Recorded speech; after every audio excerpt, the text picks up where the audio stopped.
Hello and welcome to Between Two Peers, a live stream show where the hosts invite a guest from around the known world to answer your pressing questions about life, the universe, and everything. This week is sponsored by mead, because mead is sweet and deceptive and packs a punch, just like me. Oh, and the Utherbach is not yet in its final form.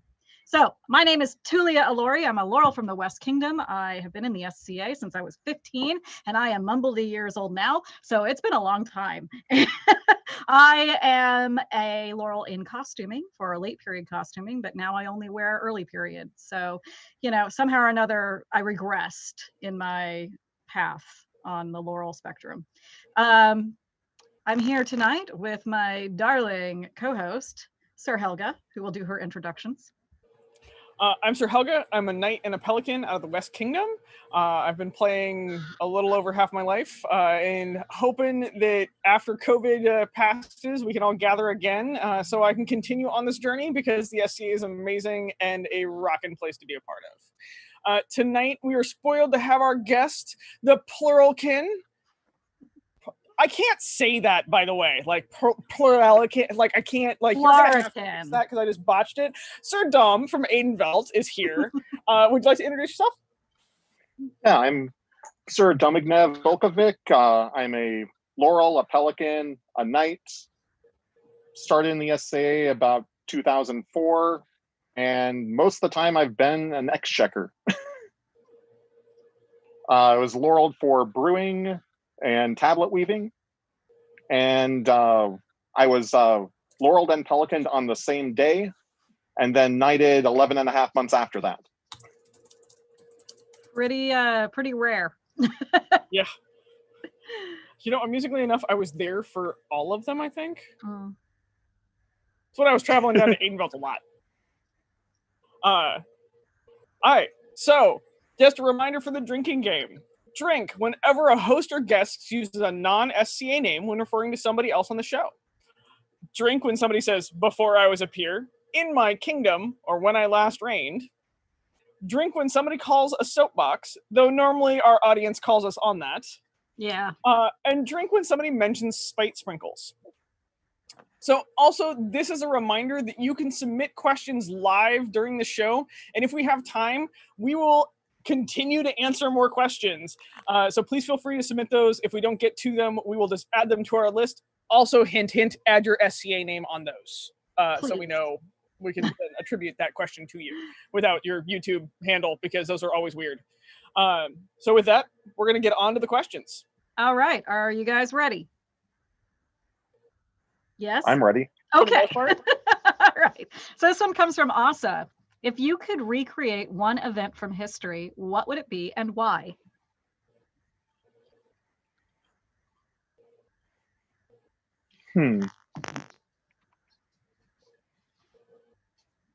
Let me think about that. So if someone else could start the answers. Sure. So I have the cheater answer because it's already it's in the process. Actually, there's two events. It's in the process of being done, and I get to be a part of both of them. So I'm very, very excited. One is the Road to Rennes, which is a 14th century trek, and it's like on horseback and then fighting, and then it's a tournament trek that we're going to go through with equestrian and heavy fighting and setting up each station in period.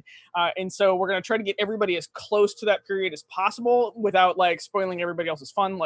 Come and join us either way, because there's ponies and fighting, and really ponies and fighting and then food.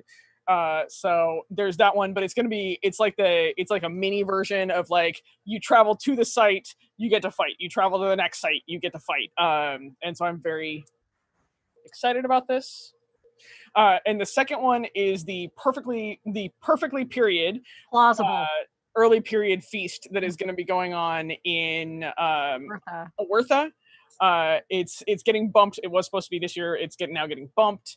But I'm really excited about that one because they're going to be they've researched a ton of the traditions like toasting and how each of the members of the household interacted, and people are going to be taking on those roles and taking a part of washing away all the mundane for this feast. And it's really kind of a big show you get to be a part of. And I'm really looking forward to that because sometimes it's the simplest events like that remind us just how geeky we can be. And so I'm very excited about both of those events. I don't think anything's simple about either of those events. Well, I mean, they're both huge undertakings. Yeah, but it's not like it's a huge like weekend thing of like we're all this one. Yeah, never mind. It's actually a huge undertaking. There's a lot of work going into it, and I just put my foot in my mouth there. There's a shit behind the scenes. I'm very sorry for everybody that's prepping those events. I'm just very excited to get to go. Yeah, I get to be one of the honored guests at the Perfectly Plausible. Yeah. So. They've asked me to be one of the head guards and boatmen. I get servants. Super looking forward to that one. Attendants, servants, hey. I think, Dom, do you have your answer? You want a little bit more time to think about it? Yeah, I don't know much, for period events and that, but I mean, we can joke about, we're kind of living through the plague. Fair enough. But I always like period type feasts. One of my good friends, Sir Domingo, always does a great period type feasts, and yeah, my answer is something that's never. It's been attempted. I've never had a chance to go to any of the themed events that are based on this, but I would love to see like a balls to the wall recreation of the Field of Cloth of Gold, like where no expense was spared. It could never ever equal the original, which was a kind of a diplomatic meeting between Henry VIII and I'm going to botch this one of the Francis the Fifth or something like that in France, and very early in Henry's reign. So it was kind of during the peak of he was still doing jousts. He was still sort of trying to embody the ideal, chivalric ideal, and very, 6'4", golden haired, broad shouldered, not the huge fat thing that we think of now with Henry VIII, but the young virile Henry VIII. And he took his wife at the time, who was Queen Catherine of Aragon, and something like 20,000 people came from England, sailed across the Channel, went and met up with the King of France, who had an equal amount of entourage, and the stories of just the lavishness of this meeting between two kings. It was insane, and they called it the Field of Cloth of Gold because, of course, everyone was arrayed in their finest, and it took place. And I guess for people who aren't really familiar, that would have been like 1520-ish, I think, maybe even a little bit earlier in the 15 teens. But it was just apparently quite the spectacle, and I would my little late period heart would love to see a recreation. And I know that there have been some that have kind of taken that as a theme and run with it. But like if we had like no money was no object, because we have no money, so money was no object. That's what I would really like to see. If I had like Jeff Bezos's bank account, yeah, that's exactly what I would be doing. For reals. Yeah. Mm-hmm. All right, Okay. so we're ready for the next question? Yeah. All right, the next question comes from names. Oh, girl. Okay. Eyvor. Thank you. Is that Y silent or not? Eyvor. She pronounces it as Ivor. Her Laurel pronounces it Eivor. Oh God. Okay, so now we're getting into the Eyvor pronunciation issue that I have with a dear friend of mine too. So fine. I feel safe in botching that one then. But anyways, my lovely lady. What piece of your personal regalia do you want to be buried in? So that one, loaded question, because she knew exactly what I would be answering. We didn't pick that one just because of that. My Plaurican medallion that was made by Mistress Ariusni. And so it's actually made out of a scrimshaw, carved. So it has amber and garnet, I believe. Nice. And then she also pretty much did the wire weaving which is supposedly the. I can hear her in the background. So she did the wire weaving, which I guess is the longest she can actually physically draw at one go. But that one itself, I mean, I would, this one's never going away. And then there's always my Pyrex chain, which are in my colors. Nice. Pyrex. I might have to dig you up to steal that chain. We can also put you in contact with the artist. Yes. So somebody popped in on the chat and said it's not scrimshaw. I don't know. Carved, I guess? Is that what that is? Well, it was carved, but it was just it's the piece of ivory I thought it was originally. Cool. I guess funny enough, I don't think I have a piece of regalia that I would be. I am really like very much. I'll be dead. Like throw me naked in a forest and let me decompose. I really don't care. But the other side of it is, it would also be really, really cool to confuse the fuck out of future archaeologists by being buried in like my full, Elizabethan court gown, head to toe.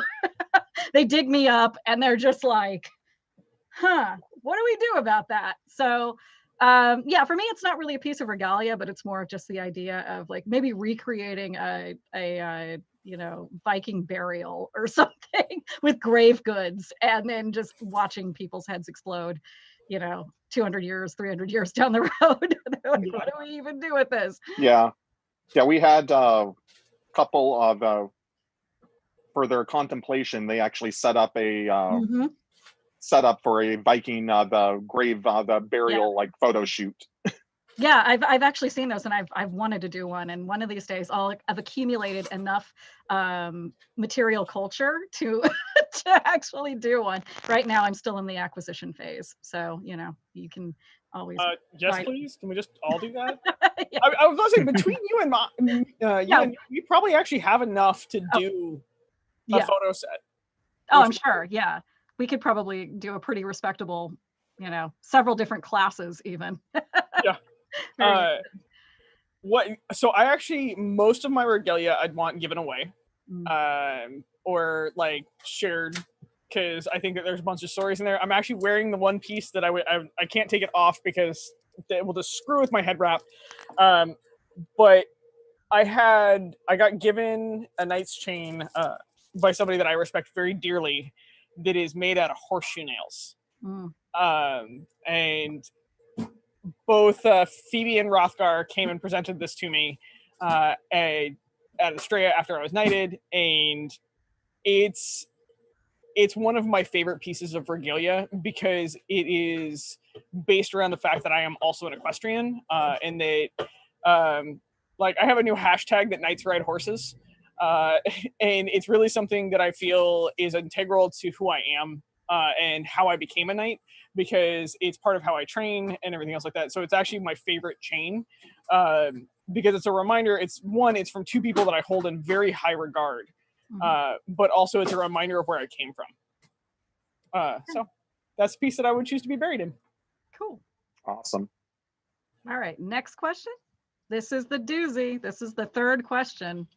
Uh-oh. This is the one you said you wanted to talk about. Yeah. All right. It is from Anonymous. How do we as medieval reenactors balance the modern take on some symbols as compared to their medieval use? How do we continue to educate each generation on the changes we face as symbols are co-opted or used in derogatory ways? Yeah, so being a weaver, I mean, there's certain aspects in Norse of certain motifs that aren't really cool now because certain cultures have taken essentially them away. So, I mean, kind of like there was that whole thing that happened before, but which we won't talk about, but essentially some of that could have been me. Like when I was offered Laurel, I wanted to actually do a masterwork for the crown. And I actually did 2 masterworks. One was actually a brewing masterwork, and one was weaving. And I actually wanted to do Stardom 05. Mhm. And I asked the crown of like, just kind of, it was going to be the gift that is like, would you be comfortable with these motifs? Never got an answer. So I used my best judgment and went away from that and went with something else with the same technique, float work, but a different burial, and one without the actual motif. And so that was Overberg, which is around the same time period, around the same geographical location as well. The only difference is it's 3 colors instead of 4 for that Stardomo is. And so I ended up doing that. But so it's like, I could have easily done Snartamo and gotten criticized over that and had to do some crazy things with it. But I chose, doing the Overberg, you can actually the same technique. Another option that a weaver can do to kind of enhance the technique and enhance their actual skill level is take the actual patterns like from Randy Schultz that like are very period. They have the pinwheels in them, and just use the same rules and then just edit them out and still be able to do that. So to kind of still go over being mostly historical. But what was the second part of the question? Well, how do we deal with the appropriation of these images? So in the situation you're talking about, the Snartmo, which contains what to our modern eye is a swastika, and that's an incredibly loaded and, I think fair to say, off limits motif now. But we're seeing other problematic ideology take other elements and other motifs from Norse culture and try to use those as sort of the new version, I think, of the swastika. I think it's fair to say that that's something that has been happening. Recently, recently, probably within like the last 30 or 40 years at least, but is becoming more and more identifiable. To the point, like if you have a question about this, you can always go to the Southern Poverty Law Center's website, and they maintain a list of problematic imagery. And a lot of it is, I'm not saying all of it, and I'm not even saying like even a significant portion of it, because there's a lot there in their list, but there is a noticeable number of Norse motifs that reoccur and are being brought up as, this is being used as a symbol by this hate group, that kind of a thing. I guess a good example would be the Thor's hammer. That's a, what we would consider probably as reenactors a fairly innocuous item.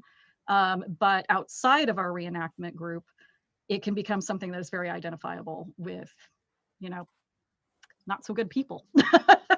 So how do we make it so that we strike that balance between what is, history versus what is not, or what is getting like culturally appropriated, really, by hate groups and other groups with problematic ideology. Yeah, that's not sure actually how to kind of continue like educate that other than just straight educating. Yeah.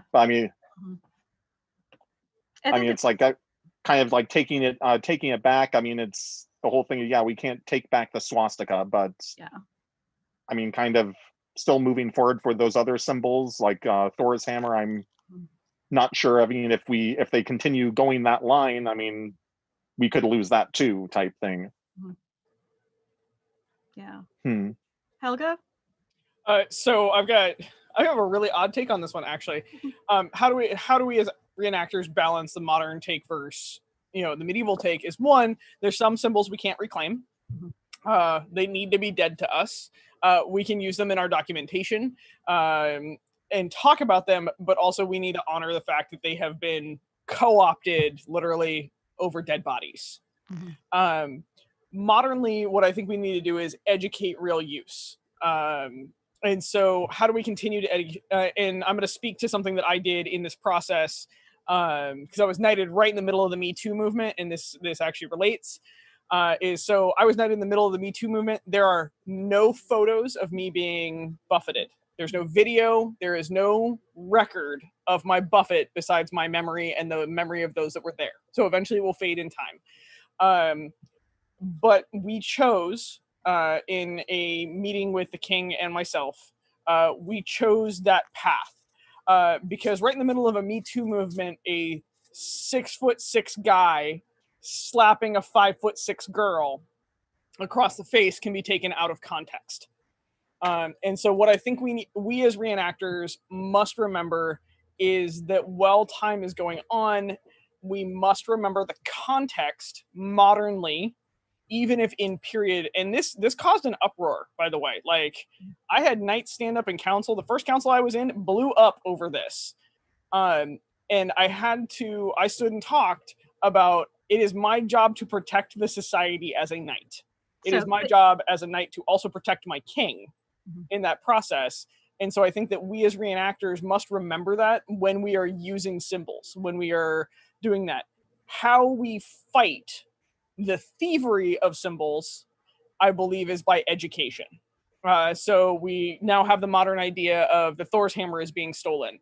I think what we need to do is actually educate in the fact that the Rus and Slavic and Viking, in quotes, because Viking is a job description, cultures, is that in those cultures and in those religions, they were very mixed race. They traveled, they consumed other traditions, and so they were incredibly varied.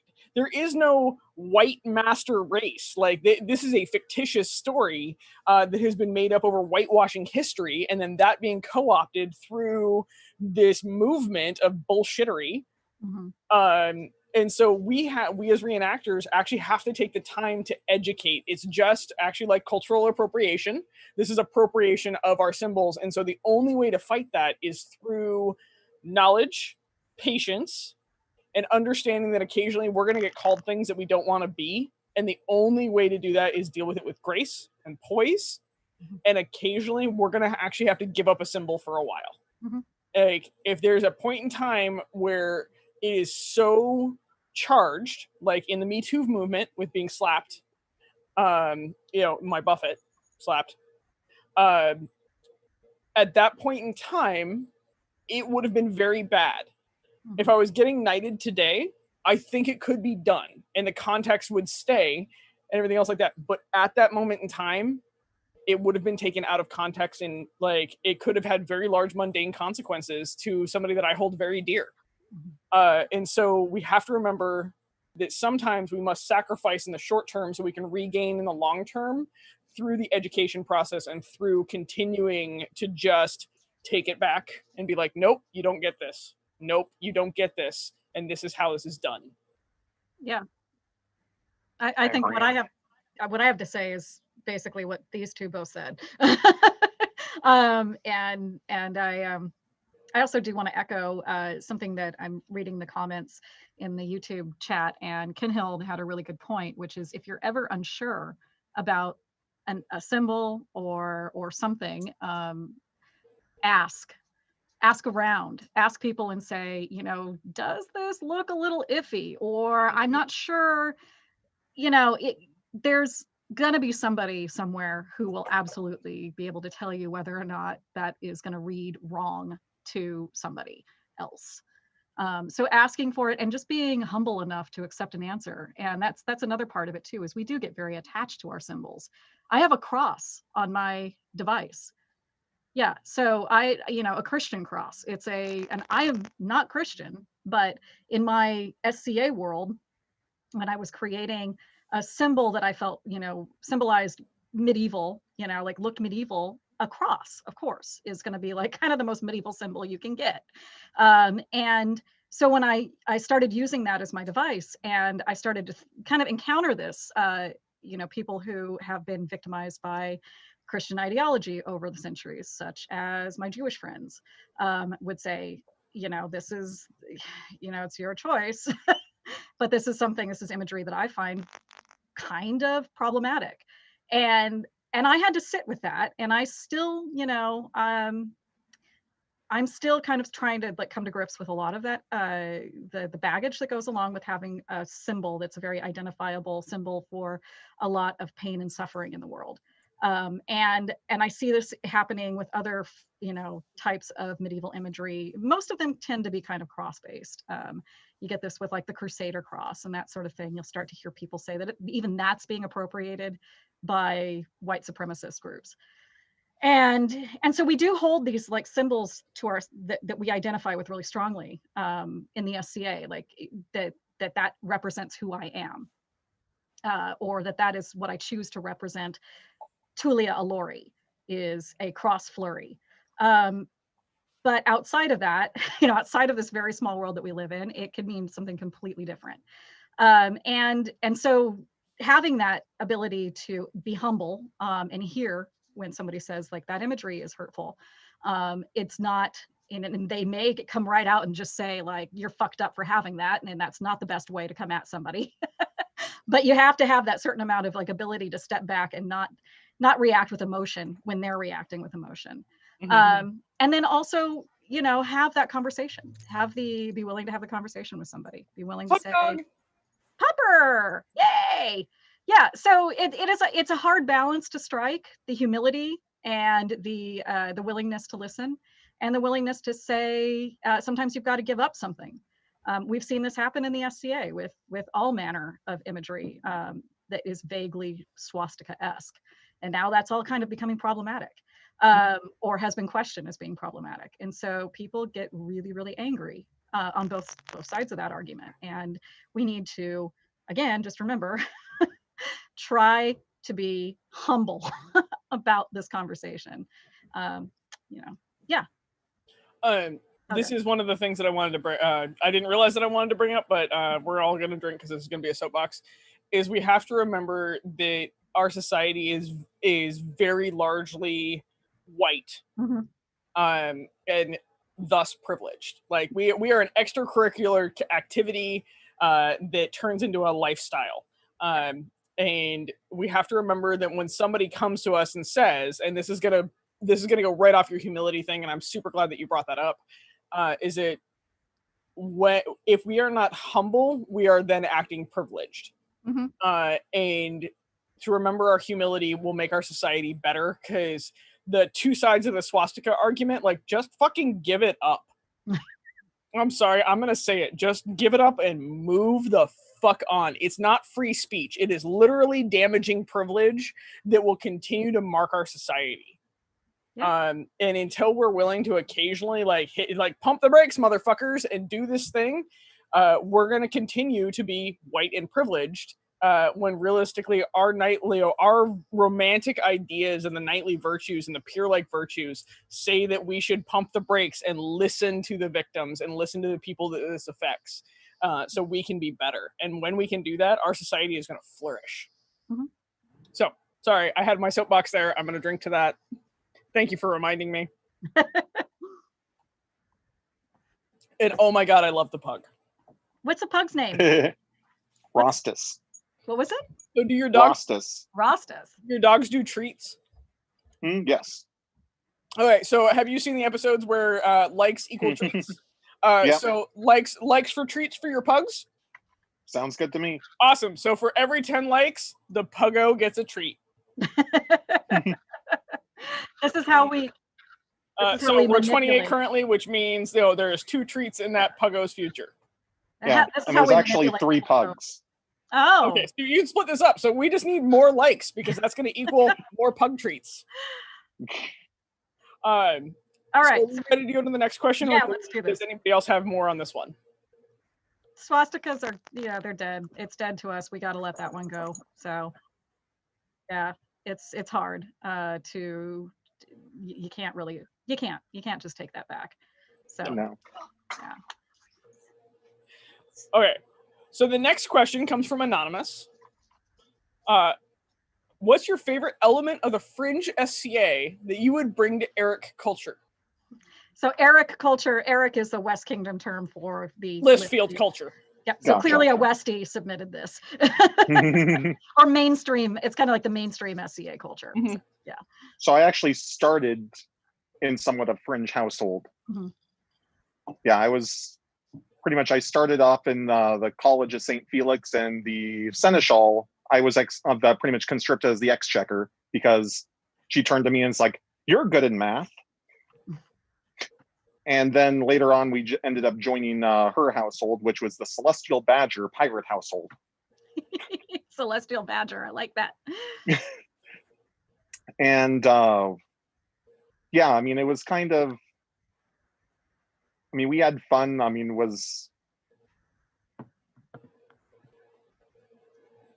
yeah, I'm not sure. I mean, what like at least my interpretation of at least experience with Fringe at that point for Eric culture, it was, I mean, there wasn't really much of a difference just because it was kind of more of a higher up Fringe, but still Fringe. So I'm not sure exactly on that answer. Maybe I have a little bit better thinking of that if listening to your guys' answer. Sure. So I started out in the Fringe, like hard Fringe, like pirate. Like the pirates were more mainstream than the group I was in. And I think the thing that I really miss the most about it, and I would like to bring to Eric culture or mainstream culture in the SCA, is kind of the sense of you just, how do I put this? It's okay to not have responsibilities, to just show up at an event to relax and to sit and hang out with your friends and sing around a campfire.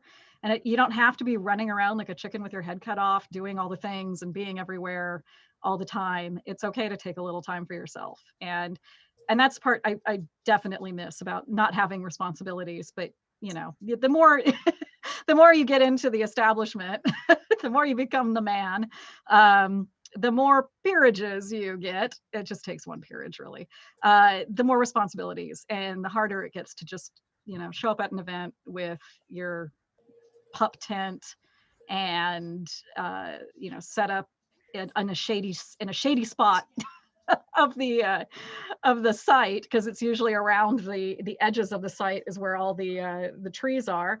And kick back with your friends and just hang out and have a good time. Maybe play some boffer. Who cares?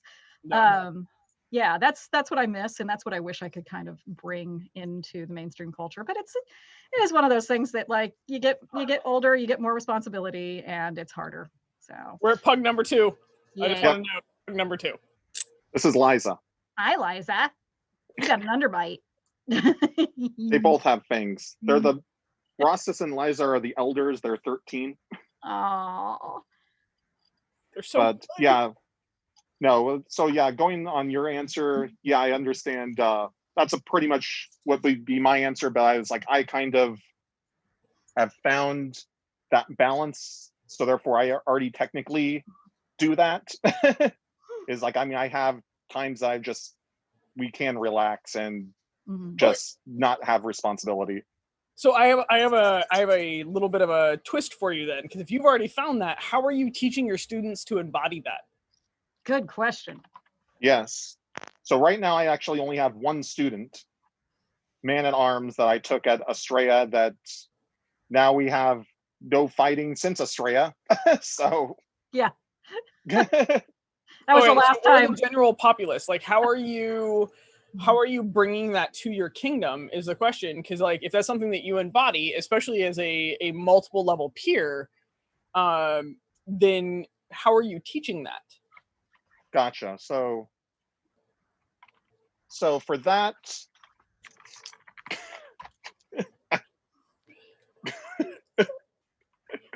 but yeah, for that third pup. Yeah. Yep, that's Gulliver. He's our 3.5-year-old. I think I've seen photos of Gulliver. I recognize. I brought him up on video chat the couple weeks ago. Right. But how am I teaching that? I mean, kind of just teaching through doing. So therefore, I mean, I always, at least when people ask me, I was like, oh yeah, you have to at least have some time for yourself, especially when talking with people that are at least the service track. Mm-hmm. Helga? All right, so my answer to this is actually very similar to your guys' answer of one, I'm really sad that the fringe culture has died in the West. I don't think it's dead. I think there's still pockets of it, but there's pockets of it, but we went through like, and as I came into the SCA, it was really kind of like there was a fringe culture and there was the Listfield culture, and they were very at odds. However, they were still in like this love-hate relationship. And then we went through a financial crash. We lost a ton of our fringe players because a lot of our fringe players couldn't like hardcore invest, but they showed up and still gave. And that's something that I would love to see come back more. Is I really think that it's not what the Eric culture can take away, it's what the Eric culture can support. Is our fringe is the best group ever, because if 1 out of 10 fringe people come over to Eric culture, they're gonna get like deep dive into the society. They're gonna decide to go completely just into not into the anachronism side, but into the reenactor side. And so the fringe culture for me is the anachronism side. Creative anachronism. And that anachronism brings so much. We see it at wars much better than we see it at crowns. And I really think that we should also support them coming to crowns. I miss the days of the huge pirate ships. Yeah. I miss the days of those outside parties where people have bought stuff online and they're in a corset in like a split hoop skirt, and who gives a fuck? They're having fun. And that's the thing that I would like to see come back to Eric culture, like the Listfield culture, is I don't give a fuck what you're wearing or your status or anything else like that, just come party. Because I think that brings so many more people to the SCA. The SCA is full of anywhere from anachronists to reenactors. And I think that we've gone too hard to the reenactor side. I think that we have forgotten our anachronistic roots, and the fringies bring that out in all of us. And that it reminds us where we started. It reminds us of the poor college student that started and was like, well, I kind of figured out a tunic, but really it's a big shirt with a belt. And we still celebrated them. And so I really think that anachronistic side is highlighted in our fringe culture. And that should be celebrated exactly as it is the best part of us, is the part that feeds everything else. And that's the reason why, like, I always try to make sure that if I'm at a war, I'm going to those fringe camps, that I'm making sure that I drop a $20 bill in their bar tab or anything else like that. Like in Australia, there's the tea house. If you've ever gone to the tea house, 100% fringe culture. Also, delightful as fucking the best tea that you will ever get. Like, it is amazing.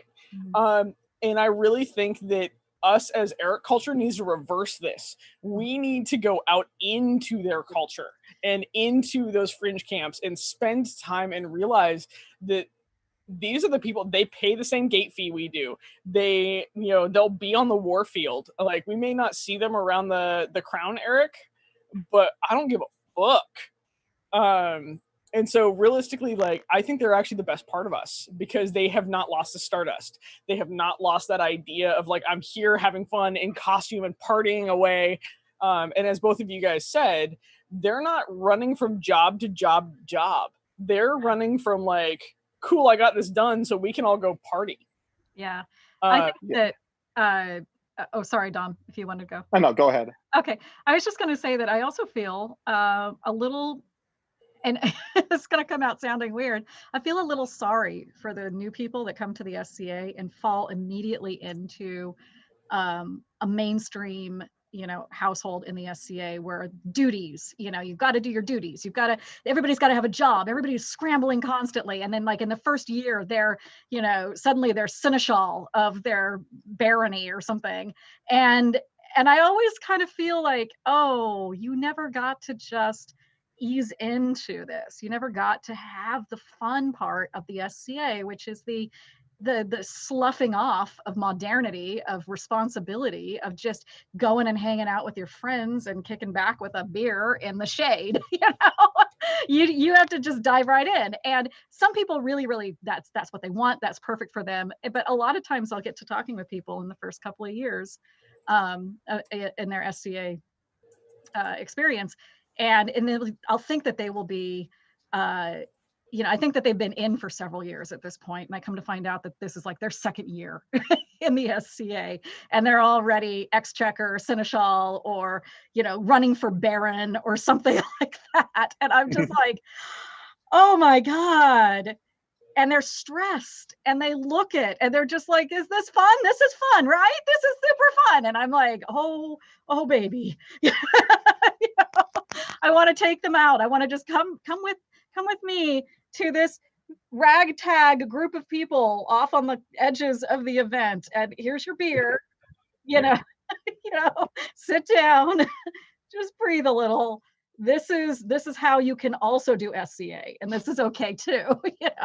But that's one of those things where I'm always like, oh, I'm so sorry. I'm just gonna say right now that I'm pretty sure that this is actually my favorite question of the entire show.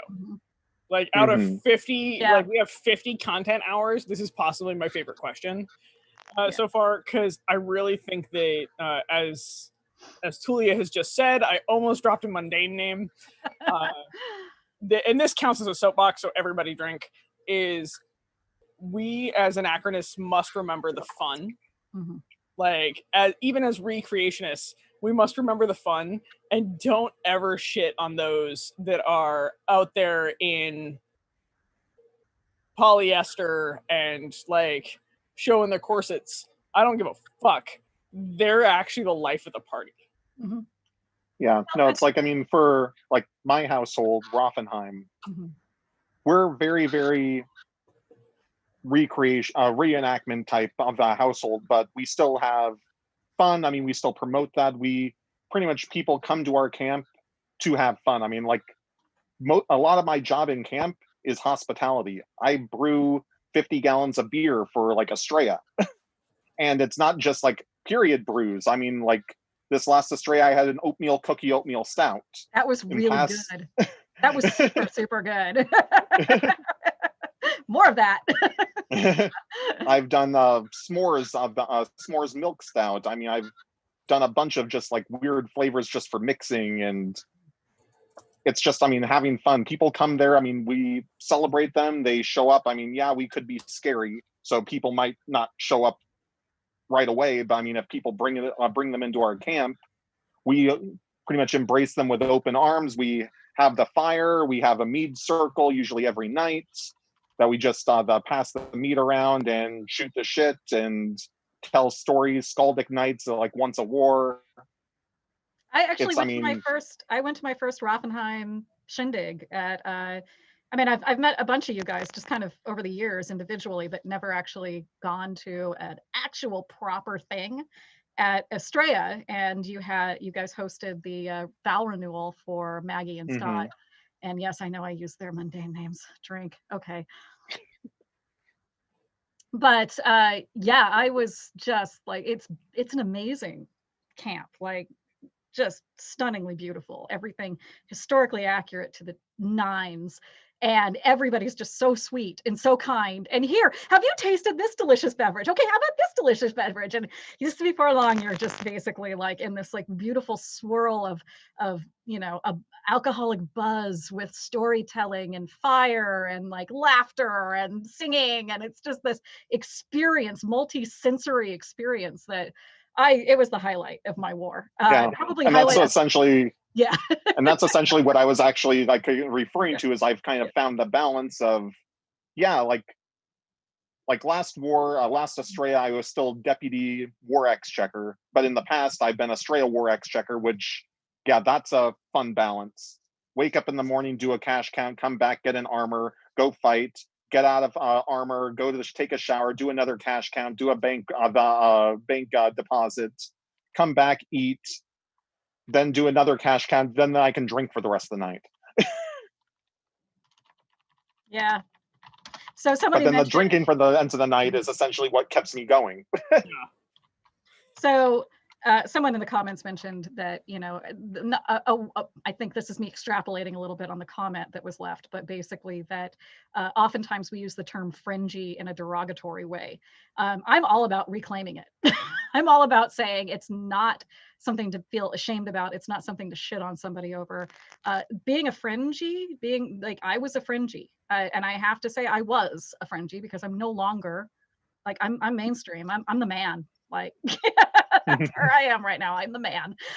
But when I joined, there was kind of this, like, a little bit of a sneer, like, hey, you're from the fringe.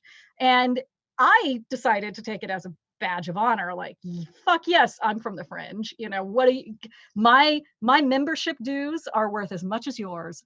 Fuck you. That's me. I'm a little bit spicy like that. So I like how, by the way, our charged question turned into like, hey, we've got simple answers about like co-opting questions. And then the question about the fringe, where like all three of us are just like, support the fringe, motherfuckers. Like, this is where the society grows from. And we have like some severe heavy opinions about this. Like, I think we all need to drink to the soapboxes we've all repeatedly had. Fuck this, I'm just gonna drink out of the bottle now. To the fringe and the newcomers of our society. Huzzah. You're here. Also, Tulia, to go to your point, where in the comments it came up, the fringe can be seen as derogatory and has been used in a derogatory manner. I would love, please feel free to write in if there's a different term that would be less derogatory or something else that would be more acceptable, where I've never seen the fringe. I personally have never seen the fringe as a derogatory comment because I fucking love it. It can still be that way, and that can be a blind spot for all of us. And so I would love to have other terms. I would love to have other conversations that we can have out of this, so nobody feels that they are targeted with that title. So like, that's the thing. Like I said last, our Wednesday episode, our special episode, where I said I don't like the term newbie because I feel like it's othering. It's sort of like, there's us cool people and then there's you losers, like that kind of thing. And I have, in fact, yes, 100% heard people refer to the fringe in that manner. But for me, I think the fringe is where many of our best members come from and are, and there should be no sneering about it. And if they like to sit at the edge and do their thing and reenact the Middle Ages the way they want to reenact the Middle Ages without all of our bullshit and like responsibility and crap that we go through constantly as mainstream members, more power to them. And I also welcome a better terminology if it is something that people feel is offensive. Having been a fringy myself, I own it. I own that part of me, and it's a very, very important part of getting a little like kind of emotional about it, because it is a very real, very present part of my SCA experience, and I don't ever want to wipe that away. So. That was my soapbox. This one comment is going to get us all drunk. We can use this as our Monday question. Actually, I would totally love to use this as our Monday question. Yeah, I think it's a great question. Yeah. I think so too. All right, so are we ready for the next? Are we ready? I guess we're going to commercial. You want to do commercial time? Oh yeah, let's do commercial time, and then we will go to the next question. Okay.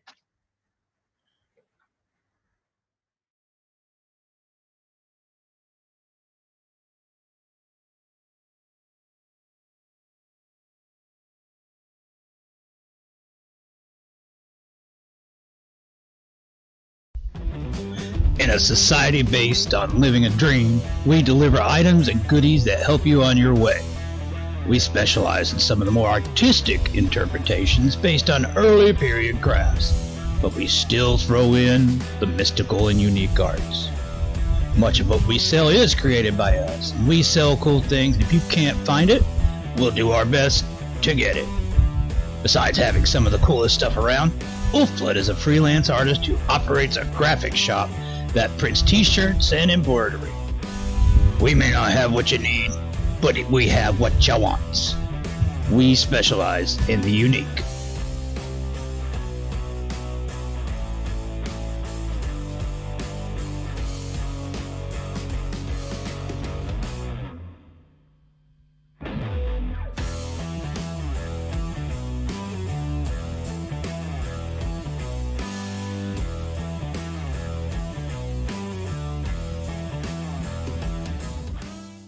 Islamic, Greek, or Italian Renaissance, skulls, or Viking kitties.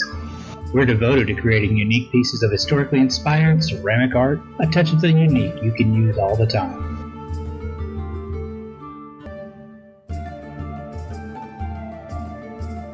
Here's one of our artists working now.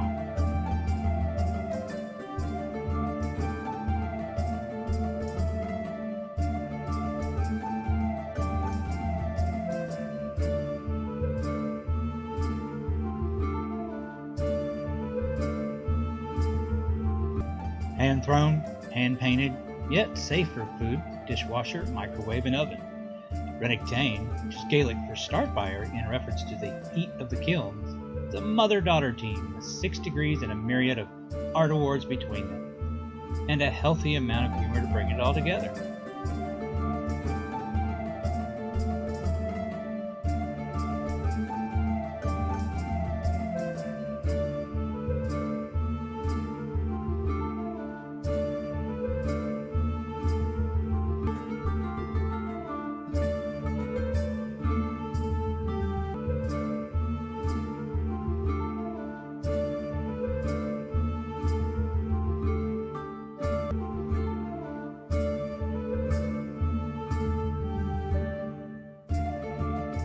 Visit our website at rennicktane.com or join us on Facebook. Thanks for watching.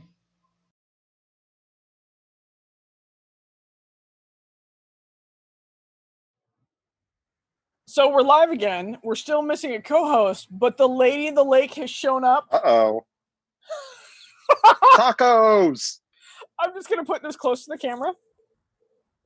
Tacos, tacos, tacos! I'm a French taco. If you don't, Eyvor, give me the fish taco.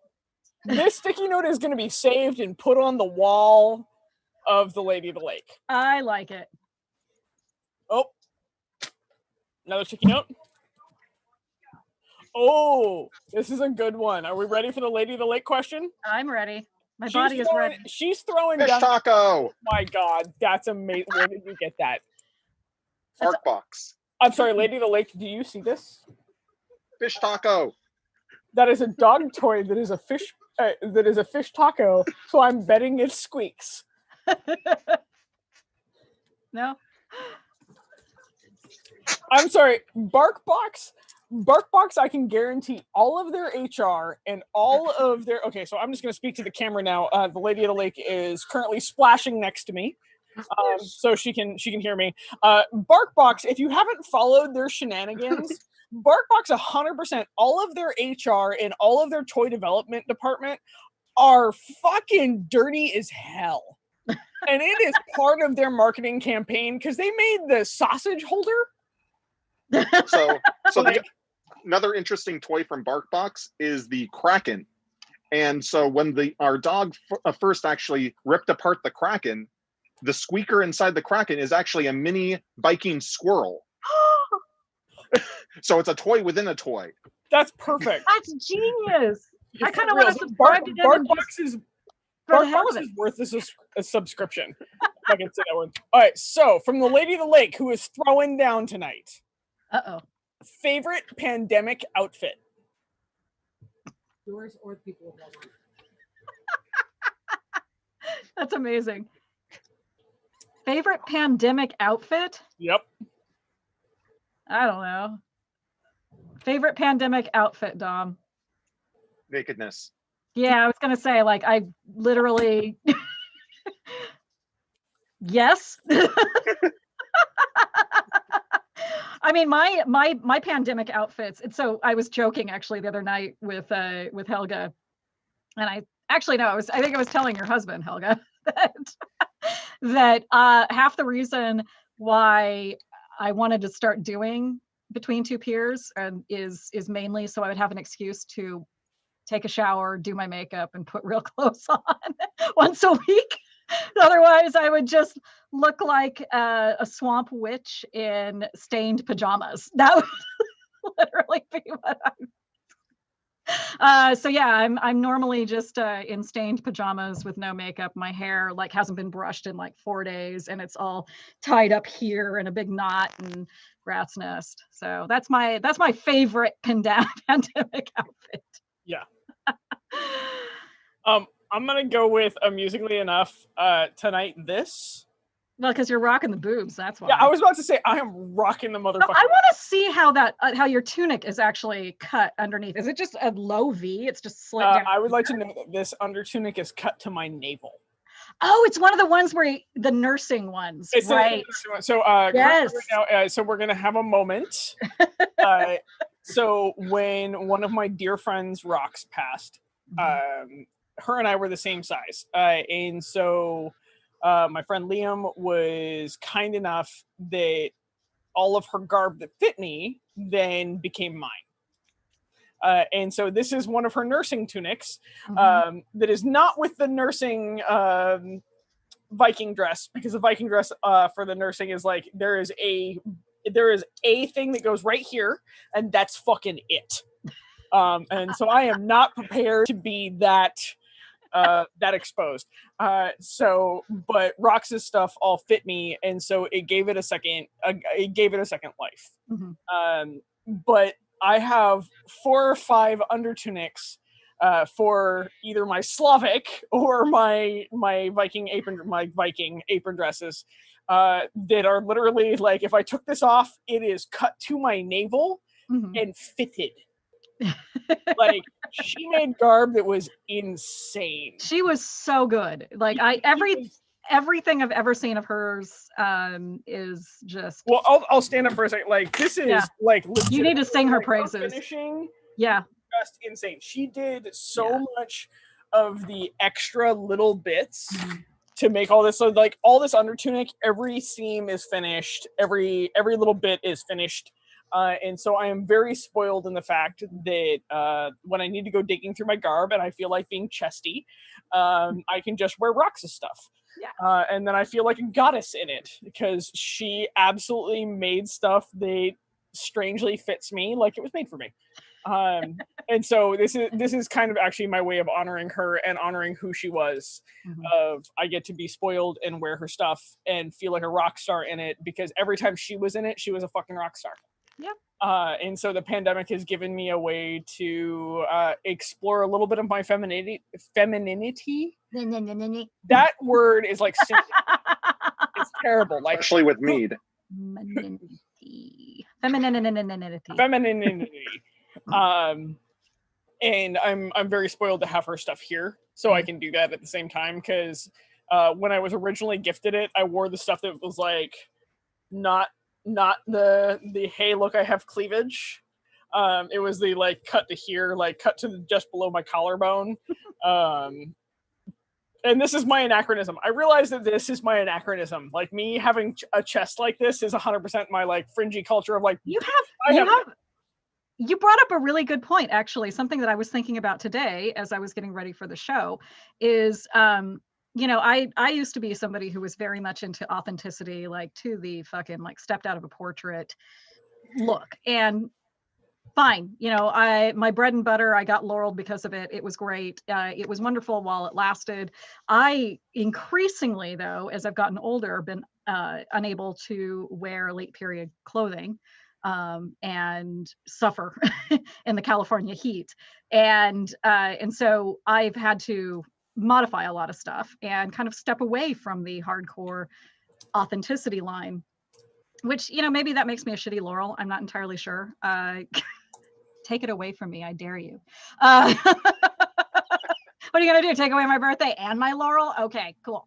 But the one thing I was thinking about today as I was getting ready for the show was I was putting makeup on, and I never used to do modern makeup. And this is a very modern look. This is kind of my everyday. Honestly, if I'm putting makeup on to go out, this is how I do my face. And once we started doing the show, it became obvious to me that like I needed more makeup because stage makeup, it's stage lights. It's like, you know, camera washes you out and you look like nothing's really there if you're a very fair person like I am. And so I started putting more and more makeup on, and to the point where I got to the, you know, where I was wearing just kind of my full face for every day that we filmed. And I'm in a historic costume in my modern makeup. And I realized actually no regrets because I feel fabulous. So, you know, that's kind of what makes the SCA beautiful is that you can have these things. You can have your cake and eat it too. You really can. And, you know, I maybe that's a betrayal of my Laurel-ness by accepting the fact that, you know, yeah, I'm wearing a modern bra under all of this as well. I've got bright red lipstick on, and of course, you know, a Slavic woman living in the 10th century wouldn't be wearing bright red lipstick, or bright red dyed hair. But this is not what the SCA is about. Ultimately, the SCA, and this is kind of always the side of the argument that I always fall on, is do what makes you feel beautiful, do what makes you feel fabulous, do what makes you feel handsome, makes you feel strong and powerful. Whatever it is, go and do it. Like, you know, wear it. I am not going to judge you for it unless you're entering a competition and you have documentation, in which case I probably will be judging you because I'd be a judge in that situation. But judging me to judge your face. Yeah. I don't know how we got way off on that topic. We got way off on that topic. And I think it's because we're having fun. Like we've all stuck on the Eric Fringe culture, along with like favorite pandemic stuff. And I really think the pandemic has highlighted the fact that we're still anachronists and we get to have fun with it.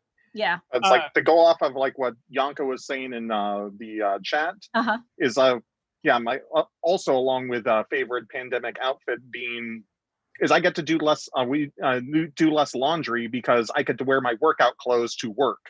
Yeah. So I don't have to actually clean work clothes and then workout clothes after working out. Yes. So I live in yoga pants and a tank top and a hoodie. I mean, that's my normal uniform. Yeah, I do enjoy that I can show up to mediations in like a button-up shirt and like some makeup, and then underneath I'm wearing like the short little workout shorts, but nobody can fucking see because we're on Zoom. As long as, you know, from here up, like, you know, who knows? I could be just remember, don't stand up during like while you're on a Zoom, and don't be like the dude that was masturbating. Yeah. Don't masturbate on Zoom. Don't do that. Don't do that. No, it's like with my work, we don't actually have to like with my work, we don't actually have to be on video. We could choose to be on video, but we don't have to. So I can wear a tank top and still be fine. Yeah. Solid. All right, so we're ready for the next question because we have had fun dorking around on this. Yes. Let's stop dorking and get back into the thing. This one's yours, Tulia. Yeah, this is from Ghislaine. With such a diverse world of pursuits, we find that a person can modernly be extremely skilled, be extremely skilled in a martial art or be a professional in an art or trade. Is this considered an unfair advantage to those in various peerages when compared to those who rose up through the ranks? I.e., if you came into the SCA with a professional background in, say, costuming, and suddenly you're very, very noticed for your costuming prowess and getting a lot of laurels looking at you and thinking, where did this person come from with all of this fabulous costume knowledge? And then someone says to you, well, you're professional. You teach this. So it's not going to count in the SCA. Not that has been said to me or to anything. No. My answer to that is no. Just because you still put in your time. Could have been outside, could have been inside. We don't all just write a character sheet and start off scratch. Yeah. We bring our strengths to the SCA. Some outside. That's like, I mean, like for me with like tablet weaving, I looked at tablet weaving and like didn't understand it first. And then years later, I asked my wife, and I was like, can you explain tablet weaving to me again? And she explains it, and it's like, oh, it's just like programming. And then it's like, oh, my programming brain cut in, and then it's like, oh, everything made sense. I mean, one of the very first programmable quote unquote computers was a mechanized loom. Goes way back actually. 18th century is when the Jacquard loom was created, which is like a punch card. It's like a very basic punch card. Exactly. Yeah. And so that's why I always describe weaving of the tablet weaving as medieval programming. It is. Yeah. Yeah. I could go off on like how weaving is the genesis for so many things in culture, like that we take for granted today. It starts weaving. Weaving is basically so much of our language comes from like weaving words, weaving terminology. It's insane. Anywho's, Helga, it's your turn. So in the diverse pursuits is I think that we should not ever fault somebody for coming in with skills. I'm also of the opinion, I would like to note, soapbox.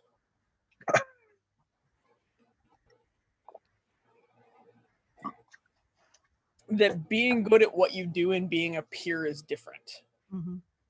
There's a reason why there's a difference between the knighted and the knights. There's a difference between the people that are laureled and actual laurels. But we cannot fault people for their skills. If they are peer-like and skilled, I don't give a fuck how long they have been in this society.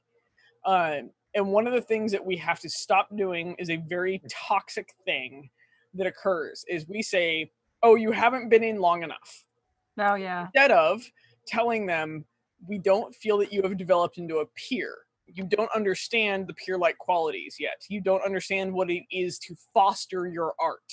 You are a master at your art, but you don't know what it is to foster your art, be it service, be it fighting, be it, any of the arts.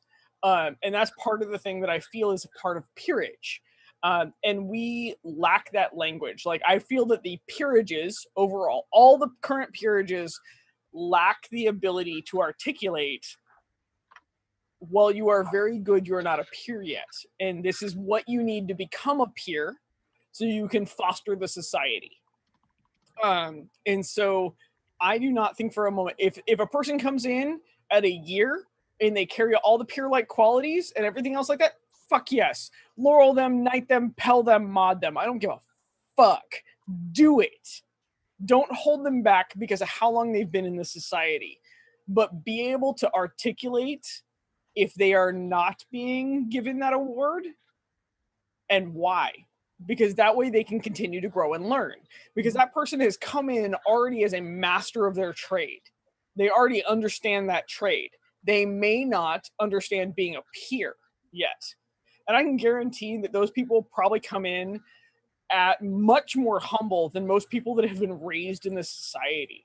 Because they've already masterworked their trade. They have experienced all of this with other masters and everything else like that. And so they come in and they bring all of this knowledge. Stop shitting on them for how long they have been in the society.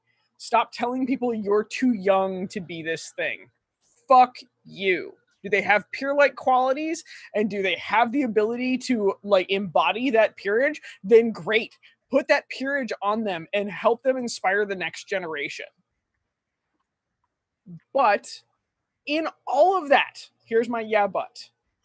Be able to articulate why you are choosing not to vote for them, why you are choosing to hold them back. Give them that feedback. Because if you can't, then shut the fuck up and step down. I think that yeah. That's my thing. So, boom. To go off on that soapbox, the whole thing is, I don't think it's actually usually that they haven't been in the society long enough. I think it's usually the people that are comparing them to themselves of, well, I had to go through all of this. And so therefore they haven't gone through all of that. So therefore they're not ready. But you shouldn't ever hold a candidate to your own level of trauma. Exactly. But I'm just saying like I agree with that. That's what I was just saying is just the whole thing of, it's not usually, oh, they haven't been in the society long enough. It's usually comparing them to themselves. Yeah. Well, and that's something that I've said in previous episodes, is you cannot hold a candidate to your level of trauma of receiving a peerage. Because like I use myself as an example of that, is I literally paid $50,000 out of pocket to have my right shoulder fixed and my elbow fixed. Like, I paid that money, not anybody else. I sold my house, I sold my horses, I sold my livelihood to be able to fight. I never in the world get to hold any candidate to that level, because that's a level of like, legitimately, I gave up owning a house so I could fight. That's stupid. If I ever use that as a bar to hold any candidate to, I'll never say yes to anybody. And so we must remember that our level of trauma, like our terrible experiences to become a peer, is not something we should hold any candidate to. Hold them to the highlights. Hold them to the good things. Hold them to what you want to see out of a peer to foster the next generation, not what you spent to get there. So I agree, totally. I think that it's a little different, though, from what the question that Ghislaine was asking. I think it feeds into it. I think it's absolutely a factor into it. But I think that as at least in my experience, with being an artisan and an academic in the SCA, independent of being a Laurel, eventually got there, all of that. But my experience with that type of mentality of, and I guess I should say this, we see this a lot with merchants, people who are maybe extremely knowledgeable in a particular area of art, right? But they sell their goods on Merchant Row. And I've heard Laurels and non-Laurels say that they've heard Laurels. So I've heard it indirectly, that we can't Laurel so and so because they're a merchant. They're making a profit off of their art, and that 100% is bullshit. It was also something that was said to me, and because I use my example. I gave the lead into the question because I was told at the time I was a fashion design instructor at a university, and I was kind of re-entering the SCA and really going all in, and kind of, I think, came out of nowhere. So the mainstream SCA perceived. However, I had never really been gone. I was just a fringy for the majority of that time. And I come into the mainstream SCA kind of fully formed, like Venus on the half shell, walk out of a, in a full-on Elizabethan gown that is hand sewn and researched down to the minorest detail. And I think that some Laurels, not all of them, some Laurels just did not know what the fuck to do with me. They were like, where did she come from? Who the hell is she? How does she look like this? We don't know her. She hasn't been like going up through the ranks, like how we like to see people progress and understand their progression so we can speak to their progression. She just sort of, bam, is right there. And so I did get a few, not many, but I did get a few Laurels kind of come up to me and be like, well, the problem with you is that you are a professional fashion designer. So you have a certain body of knowledge that someone in the SCA may not enter into the SCA with. So maybe it'll be a little bit harder for you to advance through candidacy. And really what it, of course it was they were probably speaking to their own insecurities and their own, I had to slave away in obscurity for however long before somebody noticed me and gave me an award. So this person who just shows up all bam, perfect, who do they think they are? And so when Helga was saying, you cannot hold candidates to your own personal level of trauma, that is absolutely 100% true. And that was something that I encountered. It super was. So, but one thing that I have to, or that I try to do with candidates who are professionals or, merchants who are trying to, or kind of on the Laurel path, is just to drill down into their knowledge base. If they're already checking off all of the PLQ boxes and their research boxes, and they're just, you know, knocking it out of the park every single day, and they're still showing up and they're selling their stuff. Like, that should not be something that's held against them in council. And I got the over 5 minutes warning, so I'm going to shut up now and drink my cocktail. We're actually, like, I'm just gonna say out loud that this has been one of the more interesting, like, for me, like, deep diving conversation episodes of, like, we've stuck on the fringes, and then the questions have kind of just rolled back to that of, like, how do we continue supporting the SCA? So I just want to say to both my co-host and our guest, fuck yes, you're amazing. It's pretty awesome. Back at you. All right, so are we ready for the question of the night? I love this question so much. Actually, this would be another good Monday question. This would also be another good Monday question. We should just really have people vote. So I think we maybe should have to have a Monday and a Tuesday question now. Yeah, sure. Right, I can do a Monday and a Tuesday question, but you're going to have to help me. So, Dom, with that, you're going to have to help me find the image that I then make a meme out of so we can share it around. So, Monday and Tuesday question, but you're helping me. So this one comes from Charmaine. What's the worst grudge against an inanimate object that you've ever had? Okay.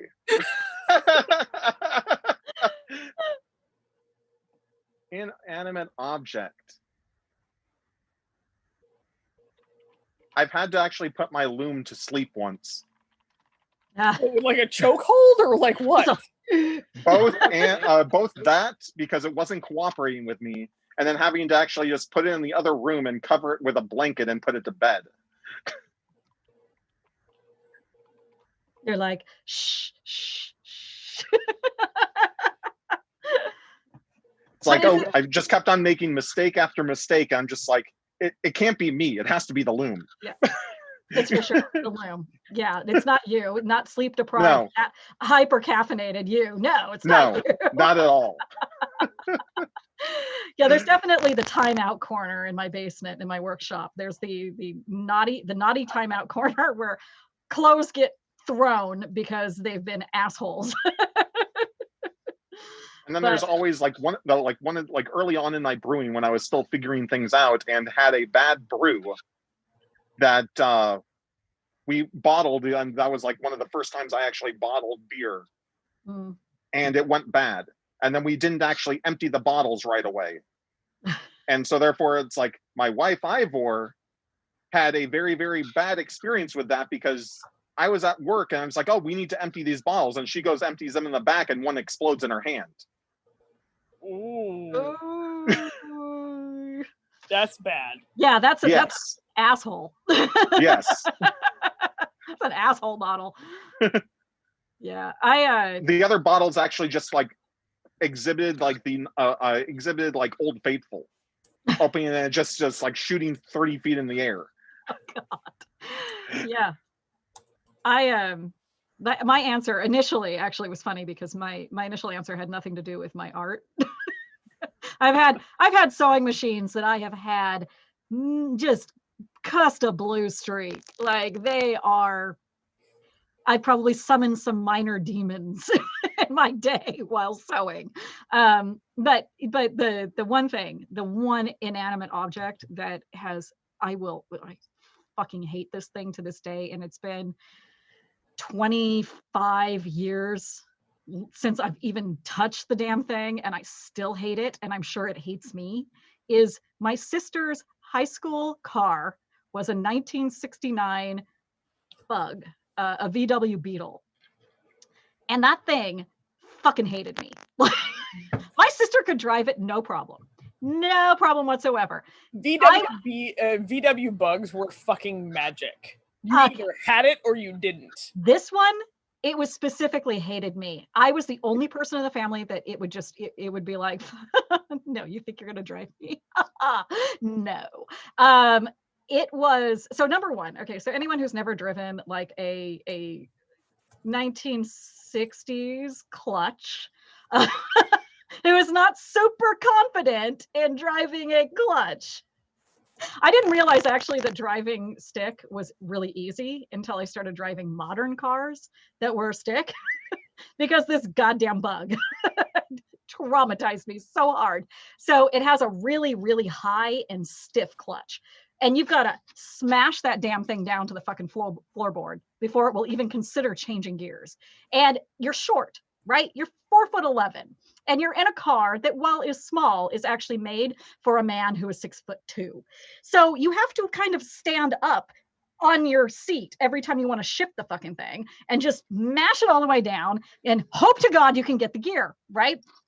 No, if you're me, never worked. So one day I have to drive it to pick my sister up at high school because she, for whatever reason, she drove my car. I think that's what it was. She drove my car that day. My mom picked it up midday, so she needed somebody to come pick her up, and I didn't have my car. My mother had it.